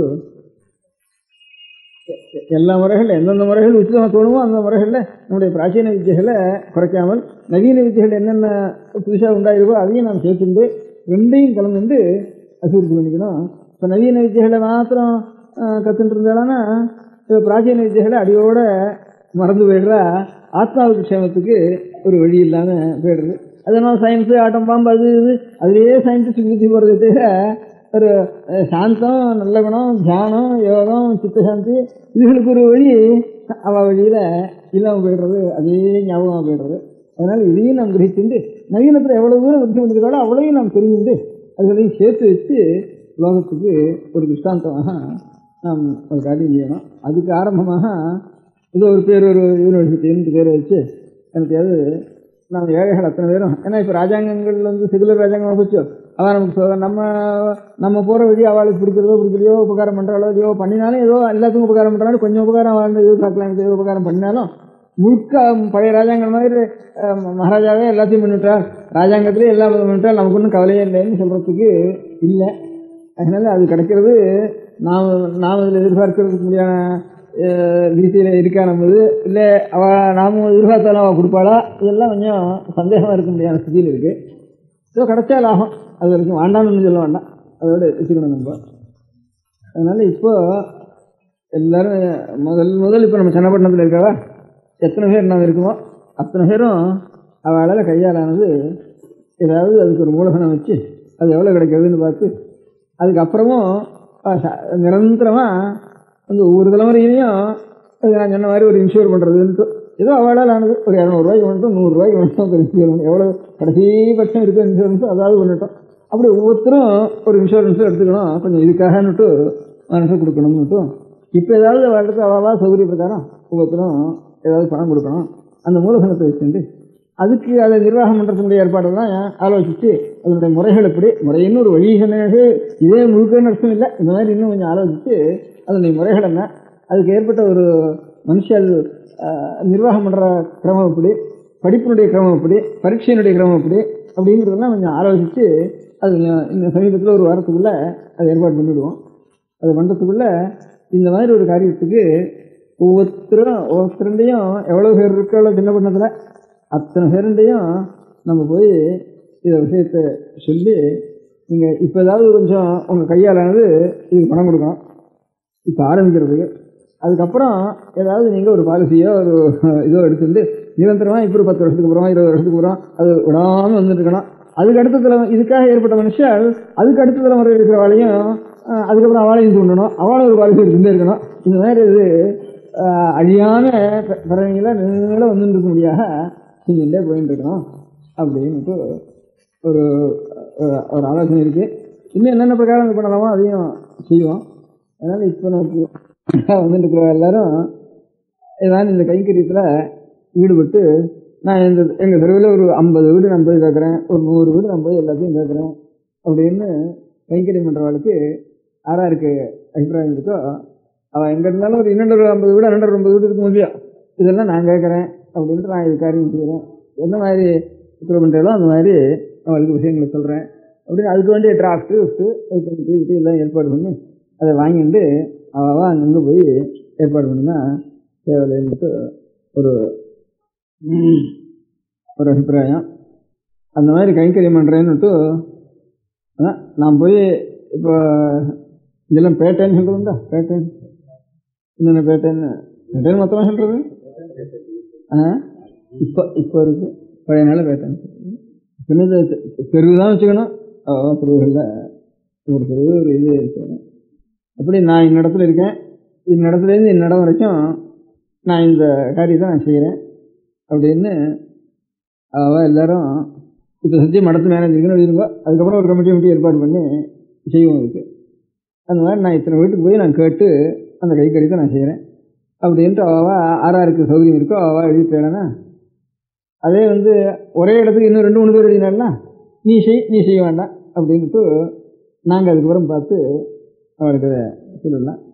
இன்னொரு இடத்துல இந்த கைக்கறிச்சு ஒரே இடத்துக்கு 2-3 பேர் எழுதினாலாம் இல்லை நமக்கு மனுஷால் பிரித்து கிடைச்சாலன்னா அந்த கைங்கறதுக்கு வேண்டிய மனுஷால் இதுக்கு எழுதி அனுப்பிச்சிடலாம். வாழும் இவா எப்படி கொஞ்சம் படிச்சுக்கிறதுக்கு ஒரு 10 பேர் சேர்ந்து கையெழுத்து போட்டு எழுதணும்னு அவளுக்கு புஸ்தகம் அனுப்புறேன்னு சொன்னீங்கன்னா அந்த மாதிரி இவாளும் ஒரு ஒத்தராக இல்லை 2 பேராக சேர்ந்து நாங்கள் இந்த காரியத்தை இந்த பக்கத்தில் என்ன சொல்கிறோம் அந்த மாதிரி காரியத்தை நாங்கள் கவனிச்சுக்கிறோம் அப்படின்னு எழுதினால்னா அவளுக்கு கூப்பிட்டு இந்த மாதிரி இன்ஸ்ட்ரக்ஷன் கொடுத்து இந்த மாதிரி செய்யுங்க அப்படின்னு சொல்கிறோம். ஒரே இடத்துல 5-6 பேர் சொன்னாங்கன்னா அப்போ நீ இந்த காரியத்தை பார்த்துக்கோ, வேறு காரியம் பாரு, நீ இந்த காரியத்தை பாருன்னு உச்சிதமாக இருக்க ரீதியாக அதை ஏற்பாடு பண்ணலாம். அந்த மாதிரி இந்த காரியத்துக்கு மடத்து மேனேஜர்னு ஒரு கடிதம் எழுதிட்டேன்னா அதை நாங்கள் வச்சுட்டு அப்புறம் தனியாக கூப்பிட்டவளால் இந்த மாதிரி காரியங்களை செய்யும்போதுன்னு சொல்லலாம். இவன் இந்த 10 பேர் படிக்கிறதுக்கு ஒரு 10 பேருக்கு இது மட்டும்லாம் அவள் கூப்பிட வேண்டியதில்லை. அவள் வந்தாள்னா அவள் அட்ரஸையோ புத்தகத்தை அனுப்பிச்சிடலாம். அதுக்கப்புறம் அதை படிச்சுட்டோன்னு 2ஆம் எழுதினால்னா அதுக்கப்புறம் மேல் புத்தகம் அனுப்புகிறோம். அவளை நேரம் வர வேண்டியதில்லை. இவாளை நாங்கள் இந்த இடத்துல இந்த தெருவில் இந்த இடத்துல நாங்கள் இந்த எல்லைக்குள்ளே என்னால் இந்த கைங்கரித்து 2 பேராவது சேர்ந்துட்டு அதில் கையெழுத்து போட்டு அனுப்பணும். போட்டால் அதுக்கப்புறம் அவளை நேரம் கூப்பிட்டு அவள் சௌகரிய அசௌகரியங்களை கேட்டுட்டு அந்த மாதிரி ஏற்பாடு பண்ணலாம். அதுக்கப்புறம் இன்னொன்று சொன்னேன், இப்போ நம்ம கர்மானுஷ்டானங்கள் பண்ணோம்னா அது பண்ணி வைக்கிறதுனுடைய மனுஷால் இப்போ வர வர வர குறைஞ்சி போச்சு. அதுக்காக தானே செய்யணும். அத்தியனம் பண்ணுறது வைதிகாலில் தனியாக வச்சுரும் கிடையாது. இப்போ எல்லா வர்ணங்கள்லையும் நமக்கு ஏதோ விவாக காலத்திலேயாவது ஒரு ஹோமம் பண்ணுறதுன்னு நம்முடைய மதத்தில் சகல வர்ணங்களையும் சகல ஜாதிகளையும் ஒரு கர்மானுஷ்டானமாவது இருந்துருக்கு. பாக்கி சுபகாரியங்களையும் சரி இதனால் அசுபகாரியங்களையும் சரி அவளுக்கு நல்ல லோக பிராப்திக்காக நம்ம சாஸ்திர பிரகாரம் ஏதோ ஒவ்வொரு அனுஷ்டானத்தையும் ஒரு ரிக்வேதத்துக்கு ஒரு பிரகாரம், யஜுர்வேதத்துக்கு ஒரு மாதிரி, சாமவேதத்துக்கு ஒரு மாதிரி, ஆபசங்க சூத்திரம், காஷியான சூத்திரம், இப்படி சூத்திரத்தில் பிரகாரம் ஒன்றும், அநேக வர்ணங்களுக்கும் அந்தந்த வர்ணங்களுக்கும் இன்னென்ன பிரகாரம் அப்படின்னு ஒரு வர்ணத்திலேயே அந்த வேதத்தினுடைய விசேதத்தினால அந்த விசேதங்கள் இப்படி அநேக பிரகாரங்கள் இருக்குது. இவர்கள்லாம் தெரிஞ்சவா அவள் அந்தந்த வர்ணாசிரமத்துக்கு அவள் தெரிஞ்ச பிரகாரம் கர்மானுஷ்டானங்களை செய்து வைக்கிறதுக்கு மனுஷால் வர வர அடுத்த தலைவரில் நமக்கு செய்யணும்னு தனக்கு அபிப்பிராயம் இருந்தால் கூட இன்னொரு பூஜை பண்ணணும்னா பூஜை சொல்கிறதுக்கு மந்திரம் சொல்கிறதுக்கு மனுஷால் சிரமமாக போய்டுறது. முதல்ல சரஸ்வதி பூஜை பண்ணுறோம், விக்னேஸ்வர பூஜை பண்ணுறோம், பிள்ளையார் பூஜை பண்ணுறோம், ஒரு ரிஷபஞ்சி உத்தியோகம் பண்ணுறோம், ஒரு வரலட்சுமி விரதத்துக்கு பண்ணுறோம். இதுகளாவது நமக்கு அதுக்கப்புறம் பித்திருக்காரியங்கள் வேறு இருக்குது. அதுக்கப்புறம் கிரமக்கிரமாக விவாகம் உபநயனாதிகள் அதுக்கப்புறம் இருக்குது. அப்புறம் அந்தியஷ்டிகள் பின்னால் இருக்கக்கூடியான அபகாரியங்கள்லாம் இருக்குது. இதெல்லாம் இப்போ வர வர குறையாமல் இருக்கணும் அப்படிங்கிறதுக்கு ஒரு காரியம் ஒன்று அபிப்பிராயப்பட்டு சொன்னேன். அதாவது இந்த ஃபஸ்ட் வாரம் படிக்கிற பசங்கள் இருக்கானே அந்த மாதிரி இருக்கிற பையங்களுக்கு 6th வாரம் வரைக்கும் அவளுக்கு தானும் படிப்பு சொல்லி கொடுத்துருவோம்னுட்டு அதில் எத்தனை பேர் நம்மளால் அந்த பையன்கள் இதை அத்தியனம் பண்ணுறேன்னு வரானோ அவங்களுக்கு நித்தியம் 1 மணி நேரம் ஒரு சாஸ்திரங்களை வச்சு அவளுக்கு எல்லாம் சொல்லிக் கொடுத்துருக்குறது. 6வது வருஷம் வரைக்கும் ஒரு 5 வருஷம் அந்த பையன்கள் இதை சொல்லிக்கிட்டோம். அதுக்குள்ளே எவ்வளோ வருதோ அதை வச்சுட்டு அவளை கொண்டு நம்ம உபயோகப்படுத்திக்கலாம். வேறு பிரத்யேக பண்ணிக்காது போனாலும் அவள் தனக்காவது பண்ணிக்கலாம், ஸ்நேகிதர்களுக்காவது பண்ணிக்கலாம், வேறு ஏதாவது ஒரு ஜீவன் அவளுக்கு போனாலும். அதனால் நாமே தான் இதை பகிர்ந்துக்கணும். தனியாக ஒரு வாத்தியார்னு ஒரு ஜாதி, வைதிகால்னு ஒரு ஜாதின்னு வச்சுருந்தா அது வர வர வர குறைஞ்சி போயிடும். அதனால் நான் எல்லோரும் தான் சேர்ந்து இந்த காரியத்தை வைதிகால்னு தனியாக ஒரு வேலை இல்லை இது அப்படின்னு வச்சு, அதனால் இந்த அடுத்த மாதத்தில் எல்லாருக்கும் பொதுவாக எல்லா குடும்பத்துலேயுமே எல்லா இடத்துலையும் எல்லாருக்கும் உபநயனம் பண்ணி வச்சிடணும். அடுத்த மாதத்துக்குள்ள 7 வயசுக்கு மேலே இருக்கிற எல்லாருக்கும் உபநயனம் ஆகலேன்னு இருக்கக்கூடாது. அவாவ ஆண்களில் சௌகரியப்பிற்கான ஒரு வாத்தியாரை வச்சு நிச்சயம் 1 மணி அவகாசம் குழந்தைகளுக்கு வேதத்தையும் சொல்லிக் கொடுக்க முடியாது பண்ணிடணும். இது பொதுவானது. அதுக்கப்புறம் தனியாக ஃபஸ்ட் இயரில் படிக்கிற பையனால ஒரு லிஸ்ட் எடுத்து, அப்போ நீ நிச்சயம் 1 மணி நேரம் வா, உனக்கு ஏதாவது மாதம் ஒரு 5-6 கொடுத்துட்றோம், அதை வச்சு நீ பள்ளிக்கூடமோ ஸ்கூலோ எனக்கு பள்ளியோட சம்பளம் இருந்தாலும் சரி இல்லாமனாலும் சரி உனக்கு கொடுத்துட்றோம். பள்ளியோட சம்பளம் இருந்தால் அது உபயோகப்படுத்திக்கோ, இல்லை வேணால் புஸ்தகம் வச்சுனா அதுக்கு தானே உபயோகப்படுத்திக்கோ அப்படின்ட்டு ஏதாவது அவளுக்கு கொடுத்து, அதுக்கு எத்தனை பையன்கள் சேர்றானோ அவளுக்கு கொஞ்சம் சாயந்தரம் சொல்லிக்க வரப்போ கொஞ்சம் குளிச்சுட்டு ஒரு மடி கட்டிண்டு, ஸ்நானம் பண்ணாவனா கூட குளிச்சுட்டு நெத்தி கட்டிண்டு மடி கட்டிண்டு சொல்லணும் அப்படின்ட்டு கொஞ்சம் நினைச்சுட்டு சிகை வச்சுக்கணும், அந்த மாதிரி வரணும் அப்படின்னு ஒரு 4 பேருக்காவது சொல்லி, எத்தனை பேர் கிடைக்கிற ஒரு ஹைஸ்கூல் லொக்காலிட்டிலையும் அவ்வளோ பேரை அதுக்காக ஏற்பாடு பண்ணி அதுக்கு ஒரு கமிட்டி ஒன்றும் ஒவ்வொரு இடத்துலையும் போடணும். அந்த கமிட்டியில் குறைஞ்சது 8 பேராவது இருக்கணும். அந்த கமிட்டியில் 8 பேர் இருந்துக்குன்னா ஒவ்வொரு நாளும் அந்த பையன்கள் படிக்கிறப்போ நம்ம ஒரு வாரத்துக்கு ஒருத்தராவது கூட இருக்கணும். நம்ம கூட அட்டெண்டன்ஸ் இருக்கணும். அதில் நாய் தாமசிக்கக்கூடாது. பையனெல்லாம் படிக்கிற பையனாக இருந்ததுனால சரியாக அந்த டயத்துக்கு வரணும், அதை முடிச்சு டச்சு அதோட ஜாஸ்தி நடிக்கக்கூடாது. அந்த மாதிரி ஏற்பாடு பண்ணி ஒரு சாஸ்திரம் அதே டயத்துக்கு வந்துடணும். சாஸ்திரம் வந்தாரா இந்த அட்டெண்டன்ஸ் எடுத்து இந்த கமிட்டியில் இருக்கிற ஒவ்வொரு கிழமை இருந்தாலும் ஒவ்வொரு கிழமைக்கு அங்கே ஹாஜராக இருக்கணும். மாற்றி மாற்றி ஒவ்வொருத்தருக்கு ஒரு காரியம் இருக்குமான்றனால அந்த மாதிரி ஒரு ஏற்பாடு பண்ணி அது வருஷம் சேர்த்துக்கிறதுக்கு இல்லை பையன் எழுதுல. ஏன்னா ஒரு பையன் ஆரம்பித்தான்னா 5 6 வாரம் வரைக்கும் முடிச்சுட்டு தான் அதுக்கப்புறம் அடுத்த பேட்சை சேர்க்க வேண்டியிருக்கு. அதனால் ஒரு ஹைஸ்கூல்லையும் ஒரு ஃபஸ்ட் வாரத்தில் 10 பையனோ 20 பையனோ எவ்வளோ கிடைக்கிறதோ அத்தனை பேருக்கும் ஒரு பையனுக்கு எத்தனை பேருக்கு பையன் கிடைக்கிறா சேர்த்துக்கலாம்னா அந்த எல்லையில் ஒரு மாதம் 10 ரூபா அல்லது 8 ரூபா 10 ரூபா அந்த சௌகரிய பிரகாரம் பார்த்து கொடுக்க முடியாதவா ஒரு 10 பேரோ 20 பேரோ அந்த எல்லாம் தயார் பண்ணணும். அதுக்கு வேண்டிய சௌகரியம் இருக்கிறவால ஒரு 8 பேர் 8 பையனுக்கு கொடுக்குறவா இருந்தால் 8 பையனுக்கு சேர்க்கணும். 20 பையனுக்கு கொடுக்குறவா கிடைச்சாலும் 20 பையனுக்கு சேர்க்கணும். அதுக்கு அந்த கமிட்டிக்காரா அந்த எல்லைக்குள்ளே பார்த்து அந்த ஒவ்வொரு ஹைஸ்கூல் எல்லையும் பார்த்து இத்தனை 8 ரூபா கொடுக்குறவா நம்ம மண்டை இருக்கா அப்படின்னு தீர்மானம் பண்ணி அதுலேயே வாத்தியாருக்கு கொடுக்கணும் இல்லையா, பையனுக்கு வேறு கொடுக்கணும். அப்புறம் வாத்தியார் சம்பளம் வேறு இருக்குது. அந்த சனிக்கிழமை ஞாயிற்றுக்கிழமையில் திருவே சொல்லிடலாம், பாக்கி நாளில் சொந்த சொல்லலாம். சனிக்கிழமை அத்தியனம் பண்ணத்தை திருவே சொல்லிடலாம் சனிக்கிழமை ஞாயிற்றுக்கிழமையில். அப்போ ஒரு 2 மணி 1 மணி இருந்தாலும் அப்போ 2 மணி 3 மணிக்கு உபயோகப்படுத்தலாம். வெக்கேஷனில் ஒரு 10 நாள் இங்கேன்னு போயிட்டு வரதா பாக்கி நாள்லாம் இதுக்கு உபயோகப்படுத்தணுன்ட்டு வெக்கேஷனில் இதுக்கு அப்பவும் ஒரு 2 மணி 3 மணி அவகாசம் இதுக்கு உபயோகப்படுத்தலாம். அதெல்லாம் இந்த கமிட்டி கவனிச்சுக்கணும். அப்படி ஒவ்வொரு பேட்டையிலையும் ஒரு கமிட்டி ஒன்றும் 8 பேர் சேர்ந்து இந்த கமிட்டி ஒன்று ஏற்பாடு பண்ணி அவள் எல்லாரும் இதே மாதிரி மடத்துக்கு எழுதிட்டுருந்தாங்கன்னா ஒரு 8 பேர் அவளை கூப்பிட்டு அதுக்கப்புறம் இதுக்கு எத்தனை பேர் இந்த மாதிரி ஒரு மாதம் 8 ரூபா கொடுக்கறதுக்கு அந்த எல்லையில் சௌகரியமாக கிடைக்கிறாங்கிறதையும் அந்த கமிட்டி மூலமாக தீர்மானம் பண்ணிட்டு அவ்வளோ பையனையும் சேர்க்கறதுக்கு ஏற்பாடு பண்ணிட்டு அதுவும் நம்ம செய்யலாம்.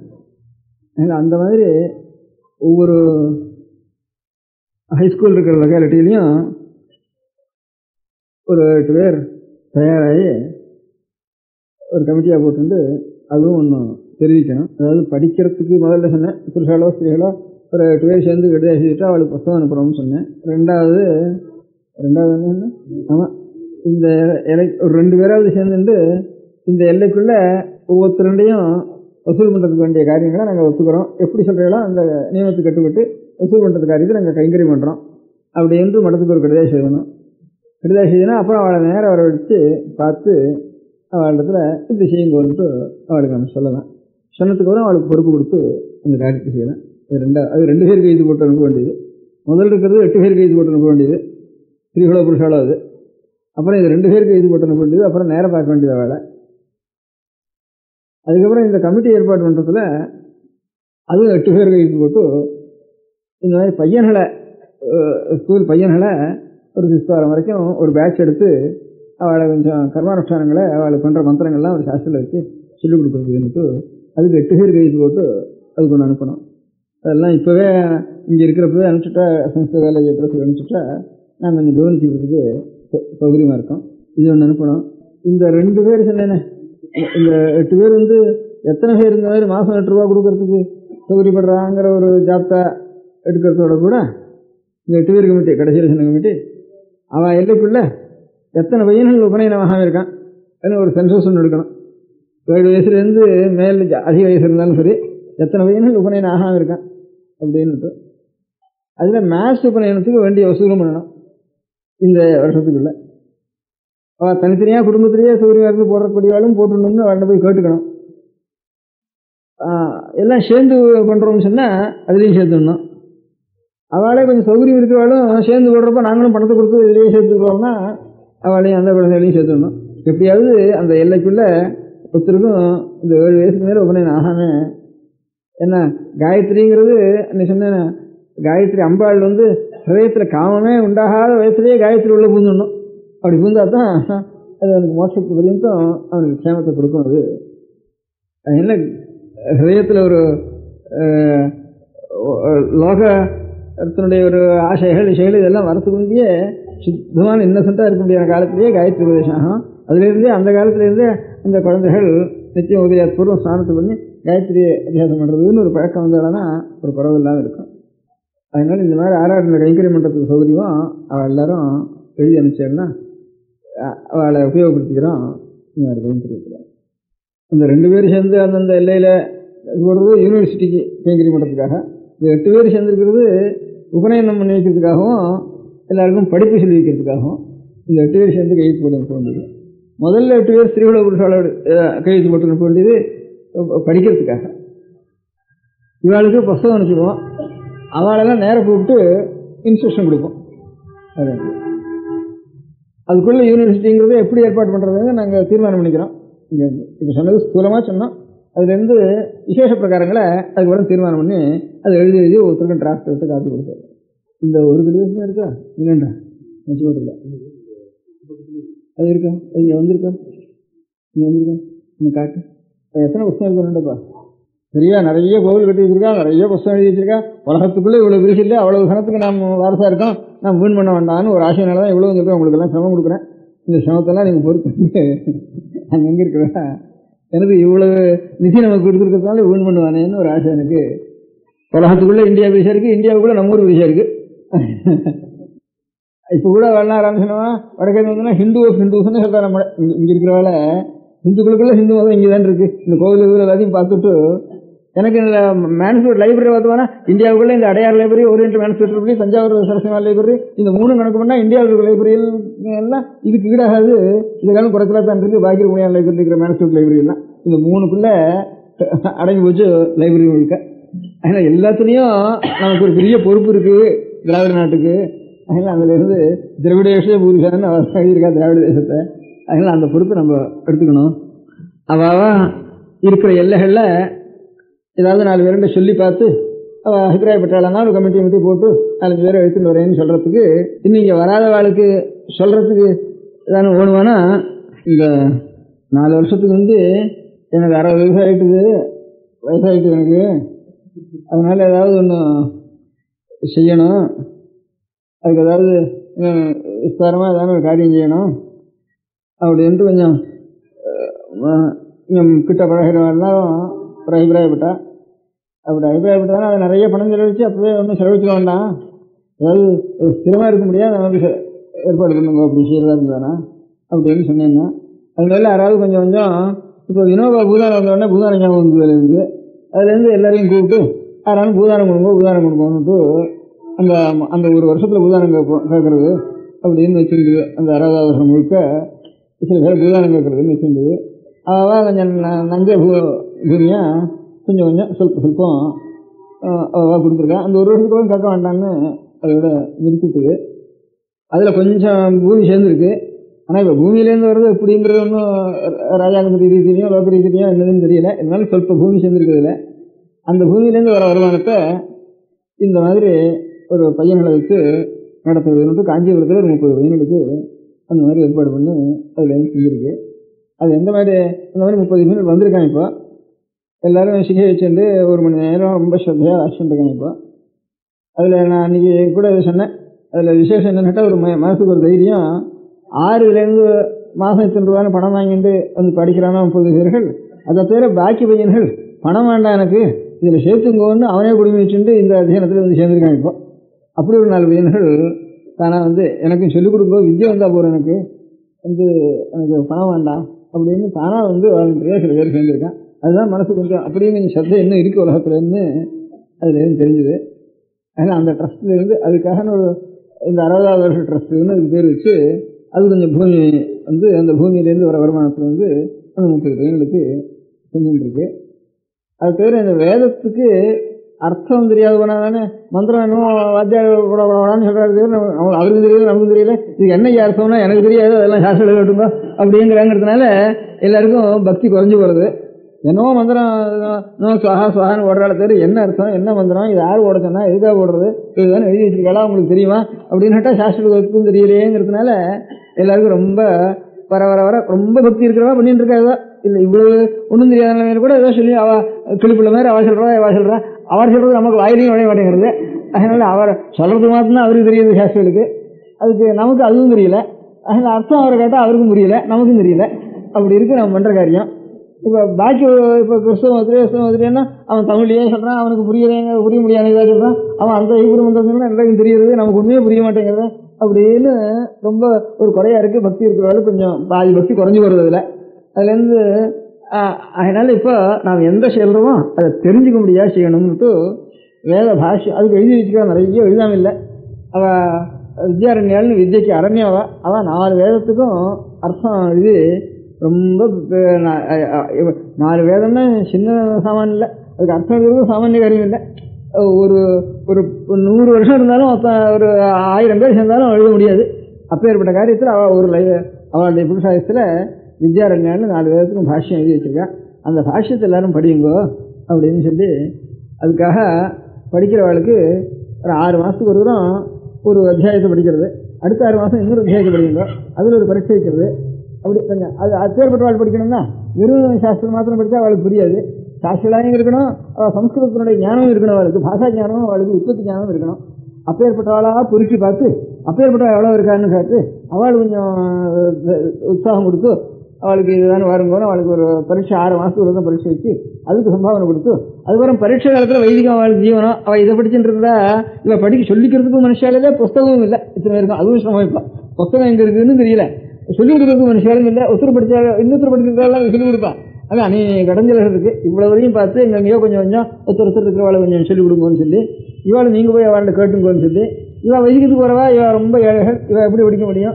வெறும் 2ம் சேர்ந்தவா ரொம்ப குறைச்சல் அதுலேயும். அதனால் அவளுக்கு படிக்கிற டயத்துக்கு ஏதோ ஒரு 6 மாதத்துக்கு 200 ரூபா கொடுக்குறது, 100 ரூபா கொடுக்குறது, 300 ரூபா கொடுக்குறது, அது தனியாக பணமும் கொடுத்து சம்பாவனை நல்லா தேர்வு நாளானா ஃபஸ்ட் கிளாஸ் செகண்ட் கிளாஸ் கொடுத்து வேதபாஷ்ய சபைன்னுட்டு அதையும் இந்த 60வது வருஷத்துல ட்ரஸ்ட்லேருந்து இதான் ஒரு நிரந்தரமான காரியம் செய்யணும்னுட்டு இந்த சிறு பையனுக்கும் கொஞ்சம் உபயோகப்படுத்துவோம். இந்த வேதத்துக்கு பாஷ்யம் தெரிஞ்சவர்களுக்கும் அதை பாஷ்யம் தெரிஞ்சவர்கள தெரியும்படியாக பண்ணுறது நமக்கு. அந்த மாதிரி 6 மாதத்துக்கு ஒரு பரீட்சை, 6 மாதத்துக்கு ஒரு பரீட்சை, ஒரு 5 வருஷத்தில் ஒரு வேதம் முழுக்க அந்த அவளோட வேதத்துக்கு முழுக்க அர்த்தம் தெரிஞ்சவாள சில பேரை பண்ணிட்டோம்னா லௌகிக வாழ்க்கை இருக்காது அர்த்தம் தெரியலன்னா இன்னும் இருக்கா அவளை வந்து வர வச்சு அவளை உபன்யாசம் பண்ண சொல்லுவோம். உங்களுக்கு எந்த உபநயனம் பண்ணுறோம்னா உபநயனம் பண்ணுறதுக்கு வந்து என்னமோ சொல்கிறாளே 2-3 நாள் அதில் என்ன அர்த்தம் என்ன மந்திரங்கள் நாங்கள் என்ன சொல்கிறோம் பையன் சொல்ல வேண்டியது என்ன நாம் சொல்ல வேண்டியது என்ன அப்படிங்கிறதுக்கெல்லாம் அர்த்தம் என்னன்னு முதல் 2 நாள் இருந்து அவளை உபன்யாசம் பண்ண சொல்லிட்டு போங்க. கல்யாணம்னு என்ன 2 நாளைக்கு வந்து ஸ்ரத்தை இருந்தானா அவளை கூப்பிட்டு கல்யாண மந்திரங்கள்லாம் என்ன இதை முழுக்க ஒரு விதம் சொல்லி அந்த மாதிரி பண்ணி சொல்லுங்க. ஒரு உத்தியோகம் பண்ணுறதுன்னா அவள் அழைச்சிட்டு வந்து அந்த மந்திரத்துக்கு அவள் எத்தனை பேர் இருக்கான்னா 10 பேர் இருக்கா 20 பேர் இருக்கா அவள் உங்களுக்கு சௌரியமான மனுஷரை அழைச்சிடும் அப்படின்னு சொல்கிறதுக்காக நமக்கு வாய் உண்டு. அப்போ தான் நம்முடைய மதத்துக்கு வேரில் ஜலம் விட்டதாகும் அப்படின்ட்டு இந்த 60வது வருஷத்துக்கு ட்ரஸ்ட்டுங்கிறதுக்கு அதுக்கு சில மெம்பர்கள் ட்ரஸ்டிகள் அதெல்லாம் 5-6 பேர் வச்சுருக்கா. அதுதான் ஒரு மேனேஜிங் ட்ரஸ்டியோ எல்லாம் அந்த காரியத்தை நடத்துறதுக்காக ஒரு தனி ட்ரஸ்ட்டாக அது ஏற்பாடு பண்ணி வச்சுருக்கு. மடத்தோடு சேர்ந்துட்டு தானே இந்த மடத்தினுடைய மடம் தேவஸ்தானம் இதனுடைய நிர்வாகத்தோட கூட சேர்ந்துட்டு தானே அதில் அநேக இடங்கள் வரும். தனி ட்ரஸ்டாக இருக்கட்டும் அப்படின்னுட்டு அந்த தனி ட்ரஸ்டுகளாக வச்சுருக்காங்க. சொந்தத்தில் ஒன்றும் இல்லை, ட்ரஸ்டிகளை நியமிக்கிறதோ இது பண்ணுறதோ மடத்துக்கு அதிகாரம் அதோட மாத்திரம் வச்சு அது தனியாக வச்சுருக்கு. அதனால் அதுலேருந்து ஒரு 30 வயது எடுக்க பரீட்சையா இதுக்கு இது எத்தனை ரூபா வருது இப்போ வருஷத்தில்? கிருஷ்ணமூர்த்தி இல்லையா? கிருஷ்ணமூர்த்தி இருக்காரு எழுதியிருக்கா? கிருஷ்ணமூர்த்தி இந்த வேதபாஷ சம்பந்தமாக வருஷத்தில் எத்தனை ரூபா செலவழிது? இப்போ 2 வருஷம் 6000 ரூபா செலவழிஞ்சுதா? அவளுக்கு புஸ்தகம் வாங்கி கொடுக்க வேண்டியிருக்கு, அவளுக்கும் இல்லை, எல்லாருக்கும் புஸ்தகம் வேறு வாங்கி கொடுக்க வேண்டியிருக்கு படிக்கிற அவளுக்கு. வருஷத்துக்கு ஒரு 15,000 ரூபா அதுக்கு செலவழிக்க வேண்டியிருக்கு. இந்த பையனுக்கும் ஒரு அதுலேருந்து கொஞ்சம் மிஞ்சினத்தை இந்த பையனுக்கு ஒரு உதாரணமாக பண்ணி பார்ப்போம்னுட்டு ஒரு 30 பையன்கள் வந்து அவங்க இப்போ படிச்சுட்டு இருக்காங்க. அதில் அந்த மாதிரி ஒவ்வொரு இடத்துலையும் அதாவது லோக்கலாக கொஞ்சம் சகாயம் பண்ணி அந்த இடத்துல பண்ணி வச்சா தேவையில்லைன்னு நாங்கள் பண்ணி அனுபவம் பார்த்ததுக்கப்புறம் தான் படத்தேரண்டு சொல்லலாம். அதுக்காக இந்த 60வது வருஷம் ட்ரஸ்ட் இந்த ட்ரஸ்ட்லேருந்து இந்த 2 காரியம் நடந்துருக்கு.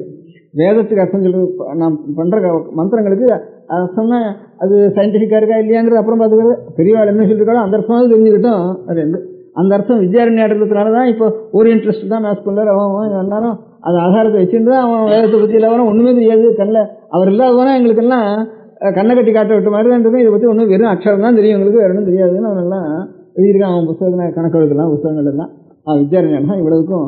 வித்யாரண்யன் தவிர இன்னும் சில பேர் பாஷ்யம் பண்ணியிருக்கா, அதுக்கு முந்தி பண்ணியிருக்கா, பிஞ்சி பண்ணியிருக்கா. ஆனால் அவள் இவ்வளவுக்கும் நிறைய எல்லா விதத்துக்கும் சேர்ந்து பண்ணலை, கொஞ்சம் கொஞ்சம் ஒவ்வொரு பாகத்துக்கு ஒருத்தர் பண்ணியிருக்கா இதர பாஷ்யக்காரர் எல்லாரும். இந்த மாதிரி வித்யாரண்யன் இந்த பாஷ்யக்காரம் பண்ணதுனால அவளுடைய ஒரு பாஷ்யத்தை அபிவிருத்தி பண்ணுறதுங்கிறத இந்த 60வது வருஷத்துடைய ட்ரஸ்ட்டுக்கு முக்கியமான காரியமாக வச்சுருந்து அதில் அதுக்கப்புறம் நல்லா அபிவிருத்திக்கு வந்தாலும் அவளுக்கு தானே ஒரு மானியம் மாதிரி விடலாம் அப்படின்னு வேத பாஷ்யம் முழுக்க இந்த 6 மாதத்து பரீட்சையில் 10 வருஷம் வாசி பண்ணிவிட்டு அதுக்கப்புறம் கடைசியில் வந்தாலும் அவளுக்கு நம்ம கையில் தானே இதில் மிஞ்சி தானே அதானே செய்யலாம் அப்படின்ட்டு இப்போ வருஷத்தில் ஒரு 15,000 ரூபா இதுக்கு செலவழிகிறது. இதுக்கும் செலவழிகிறது இந்த பையன்களுக்கும் அது சொல்ப செலவழிகிறது இந்த பையன்களுக்கு கொடுக்குறதுல. அதனால் இதை பையன்களுக்கு இந்த ட்ரஸ்ட்னால கொஞ்சம் தானே பண்ண முடியும். அதனால் அங்கங்கே லோக்கலாக இருக்கிறவா அவ்வளோவா பண்ணினா தேவையில்லை அப்படின்ட்டு. அதனால் இங்கே வந்திருக்கிறவாளில் யாராவது நாம் இருக்கிற எல்லையில் இந்த மாதிரி 4 பேர் 10 பேரை 8 பேரை சேர்த்துட்டு நான் ஒரு என்கரேஜ் பண்ணுறதுக்கு பிரயத்தனம் பண்ணுவோம்னு தோணித்தானா அவள்லாம் இப்போ இங்கே இந்த பக்கம் வந்தாளானா அந்தந்த எல்லைக்கு 2 பேர் வந்தாளானா அவள் பொறுத்த போய் சொல்கிறதுக்கு அவளுக்கு புரியாது இல்லையா. அதுக்காக ஒரு புத்தகம் ஒன்று வச்சு போட்டு வச்சுருக்கோம். இந்த ட்ரஸ்ட்னா என்ன, இதில் என்ன மாதிரி காரியம் நடக்கிறது, நாம் என்னென்ன செய்யணும் இப்போ அப்படிங்கிறதுலாம் அது 4 பேருண்ட சொல்கிறதுக்கு இவன் என்ன படிச்சு விட்டாருன்னா சொல்கிறதுக்கு கொஞ்சம் சௌகரியமாக இருக்கும். அதனால இத்தனை நாள் நீங்கள்லாம் வந்து உபன்யாசம் பண்ணுறப்ப உபன்யாசம் கேட்டு சந்தோஷப்பட்டு போகிறதோட மாத்திரம் அந்த வேலையோட மாத்திரம் இருந்தது. இப்போ இன்றைக்கி வந்திருக்கிறவர்களுக்கு கொஞ்சம் காரியமும் செய்யணும், அது கையில் ஒரு புத்தகத்தையும் கட்டி கொடுத்துட்றோம், அதை வச்சுருந்து 4 பேருக்கு சொல்லி காட்டணும் அப்படிங்கிற காரியத்தோடு இருக்குது. அதனால் ஒவ்வொரு எல்லையில் இருக்கிறவா 2 பேர் அவள் எல்லையில் இருக்கிறவாளா 2 சேர்த்துட்டு இப்படி வந்துட்டு எல்லாம் இந்த புத்தகத்தையும் கையில் கொடுத்துட்றேன், இது என்ன வெட்டி கொடுத்து அதுலேருந்து பொருட்டு இல்லை. பெரியவா சரணம். அடுத்த நிகழ்ச்சி நித்திய குரு பாதுகா பூஜை. शुक्लां भरदरं विष्णुं शशिवर्णं चतुर्भुजं प्रसन्नवदनं ध्यायेत् सर्वविघ्नोपशान्तये. ममोपात्त समस्त दुरितक्षयद्वारा श्री परमेश्वर प्रीत्यर्थं गुरुप्रसाद सिद्ध्यर्थं गुरुप्रीत्यर्थं गुरु पादपूजाम् अद्य करिष्ये. गुरुब्रह्मा गुरुर्विष्णुर्गुरुर्देवो महेश्वरः गुरुः साक्षात् परब्रह्म तस्मै श्रीगुरवे नमः. अपारकरुणासिन्धुं ज्ञानदं शान्तरूपिणं श्रीचन्द्रशेखरगुरुं प्रणमामि मुदान्वहम्. सदाशिवसमारम्भां शङ्कराचार्यमध्यमाम् अस्मदाचार्यपर्यन्तां वन्दे गुरुपरम्पराम्. எல்லோரும் குருவை பெரிவாளை தியானம் பண்ணிண்டு அர்ச்சனை பண்ணுவோம். அஷ்டோத்திரம் பெரியவா அஷ்டோத்திரம் பல அஷ்டோத்திரங்கள் இருக்கு. அதுல எளிமையா சுலபமா எது இருக்கோ அதை நான் இப்ப சொல்றேன். எல்லோரும் இதை கேட்டுண்டே திருப்பி சொல்ல முடிஞ்சுபா சொல்லி சொல்லி பெரிவாளுக்கு பாதத்துல ஒவ்வொரு புஷ்பத்தை அர்ச்சனை பண்ணலாம். ஓம் ஸ்ரீ காஞ்சி காமகோட்டி பீடாதீஸ்வராய நமஹ. श्रीमच्चन्द्रशेखरेन्द्र सरस्वती गुरुभ्यो नमः। सन्न्यासाश्रमशिखराय नमः। काषाय दण्डधारिणे नमः। सर्वपीठापहारिणे नमः। स्वामिनाथ गुरवे नमः। करुणासागराय नमः।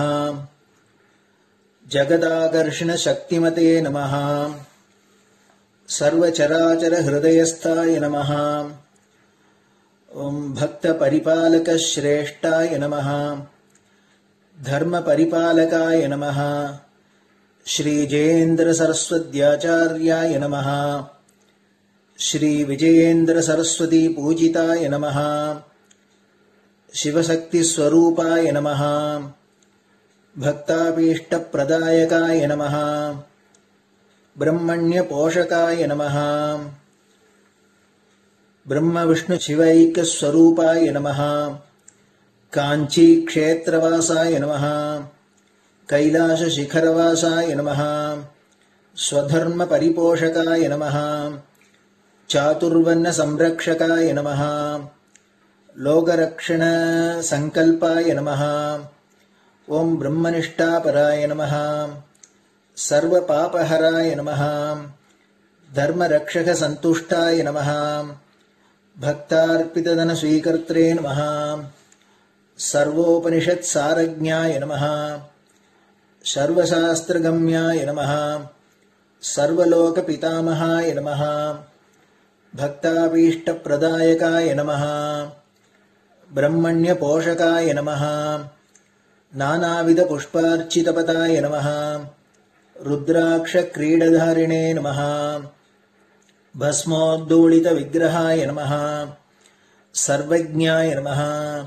सर्वचराचर व्यापकाय नमः। अनेक शिष्य परिपालकाय नमः। मनश्चाञ्चल्य निवर्तकाय नमः। अभयहस्ताय नमः।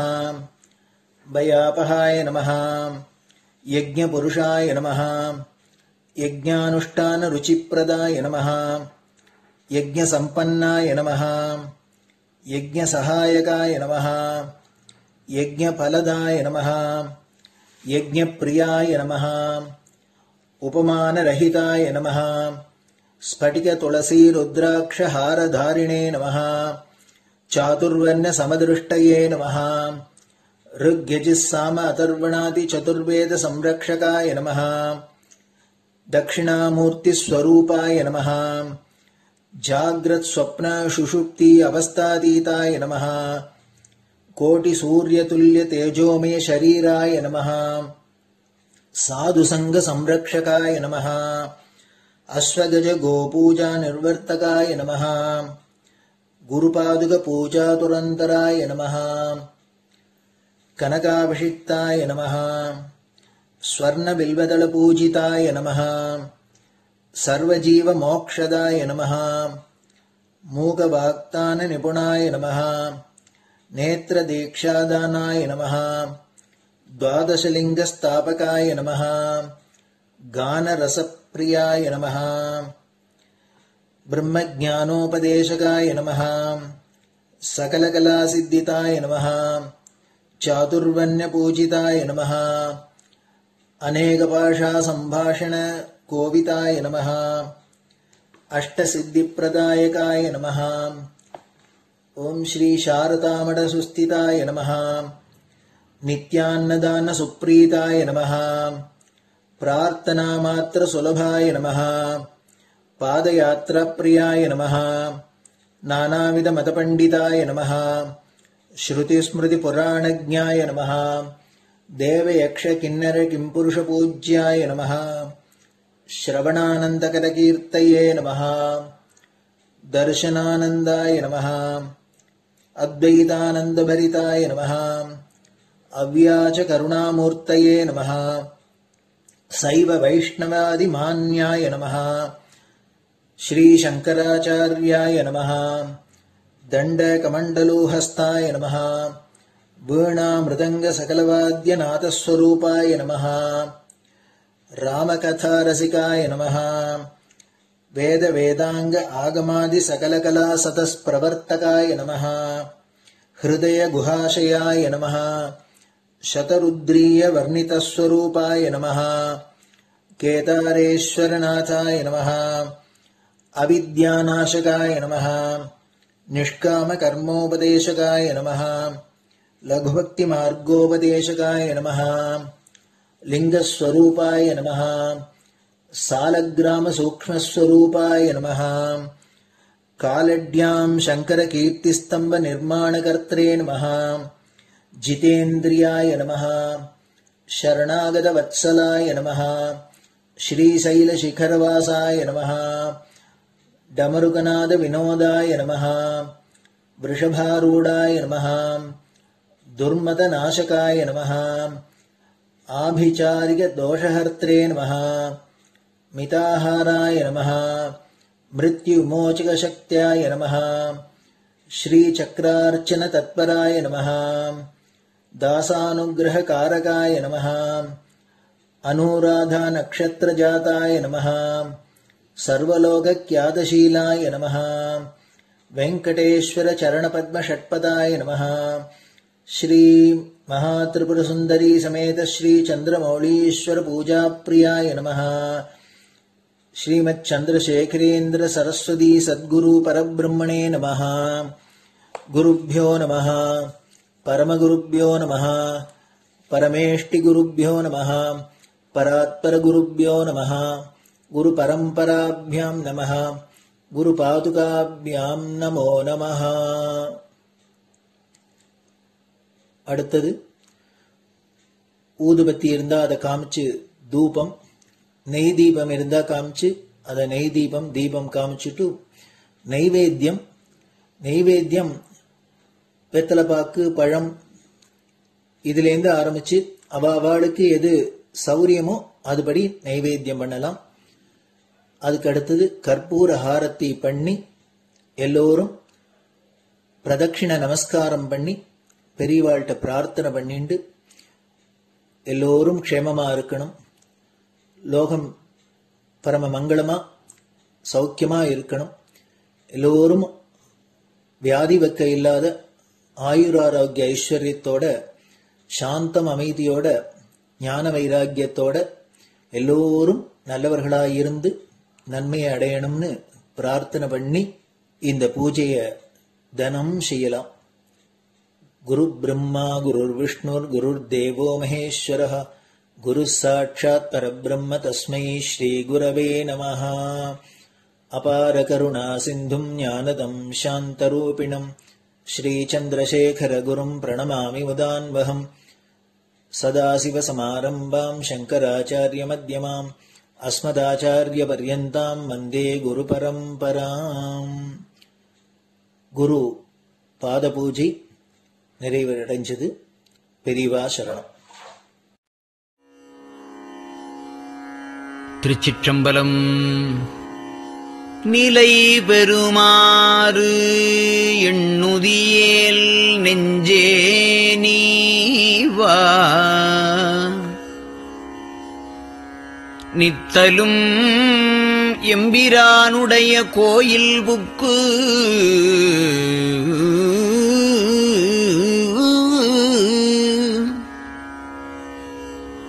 புலர்வதன் முன்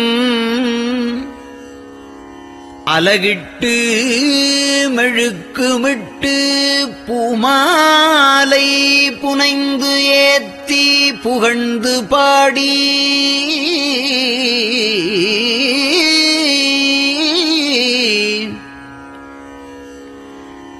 தலையாரக் கும்பிட்டு கூத்தும் ஆடி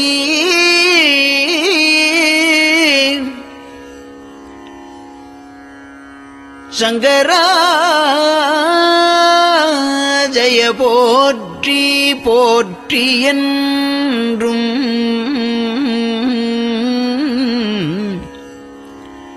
அலைபுனல் சேர் செஞ்சடையம் ஆதி என்றும் ஆரூரா என்றென்றே அலரானில்லே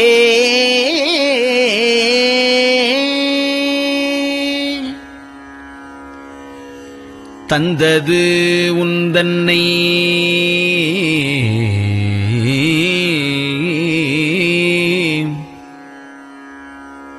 கொண்டது எந்தன்னை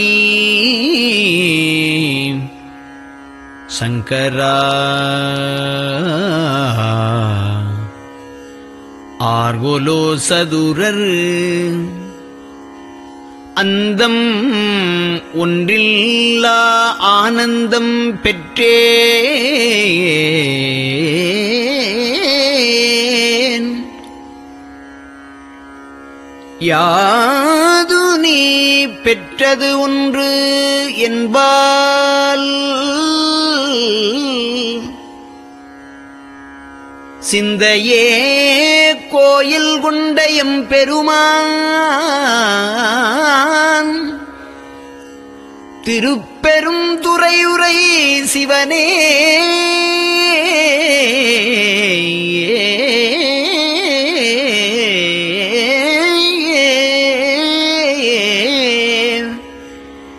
எந்த ஈசா உடல் இடம் கொண்டாய் யான் இதற்கு இளன்வோர்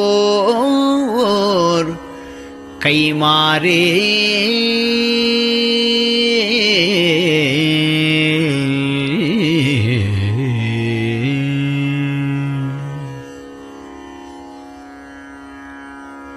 அன்னநடையார் அமுத மொழியார் அவர்கள் பயில் தில்லை தென்னன் தமிழும் இசையும் கலந்த சிற்றம்பலம் தன்னுள்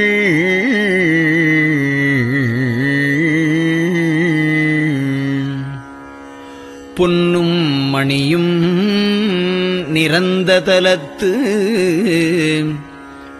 புலித்தோல் பியர்க்கிட்டு மின்னின் இடையாள் உமையாள் காண விகிர்தன் ஆடுமே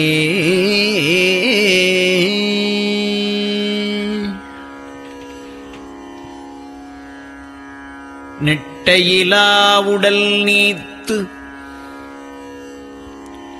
என்னை ஆண்ட நிகரிலா வண்ணங்களும்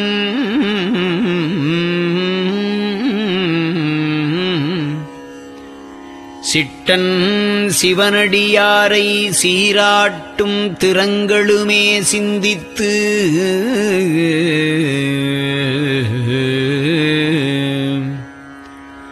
அட்டமூர்த்திக்கு என் அகம் நெகவூரும் அமிழ்தனுக்கு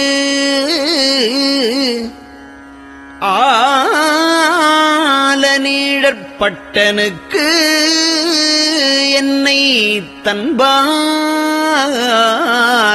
தன்பார்படுத்தானுக்கே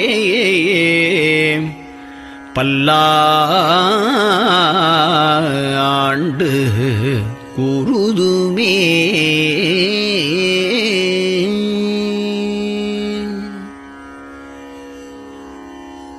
நெஞ்சம்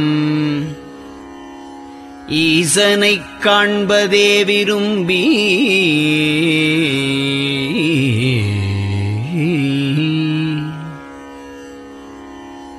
நிரந்தரம் திருவாக்கினில் நிகழ்வது அஞ்செழுத்துமே ஆக ஆளுடைய அம்மை செம்மலர் கைகுவித்து அருளி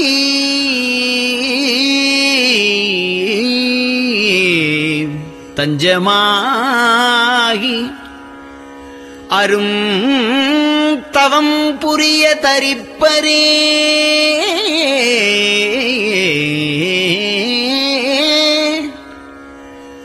அவள்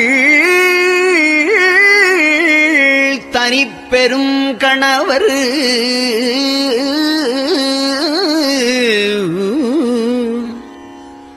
வஞ்சம் நீக்கிய மாவின் மூலத்து வந்து தோன்றினார் மலைமகள் காண.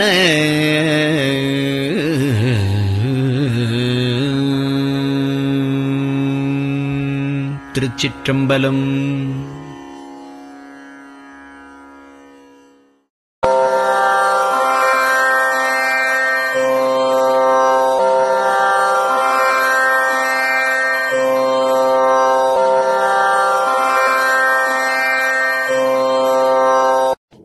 பெரியவா சரணம். பெரியவா வானொலியின் காலை நிகழ்ச்சிகள் இத்துடன் நிறைவடைகின்றன.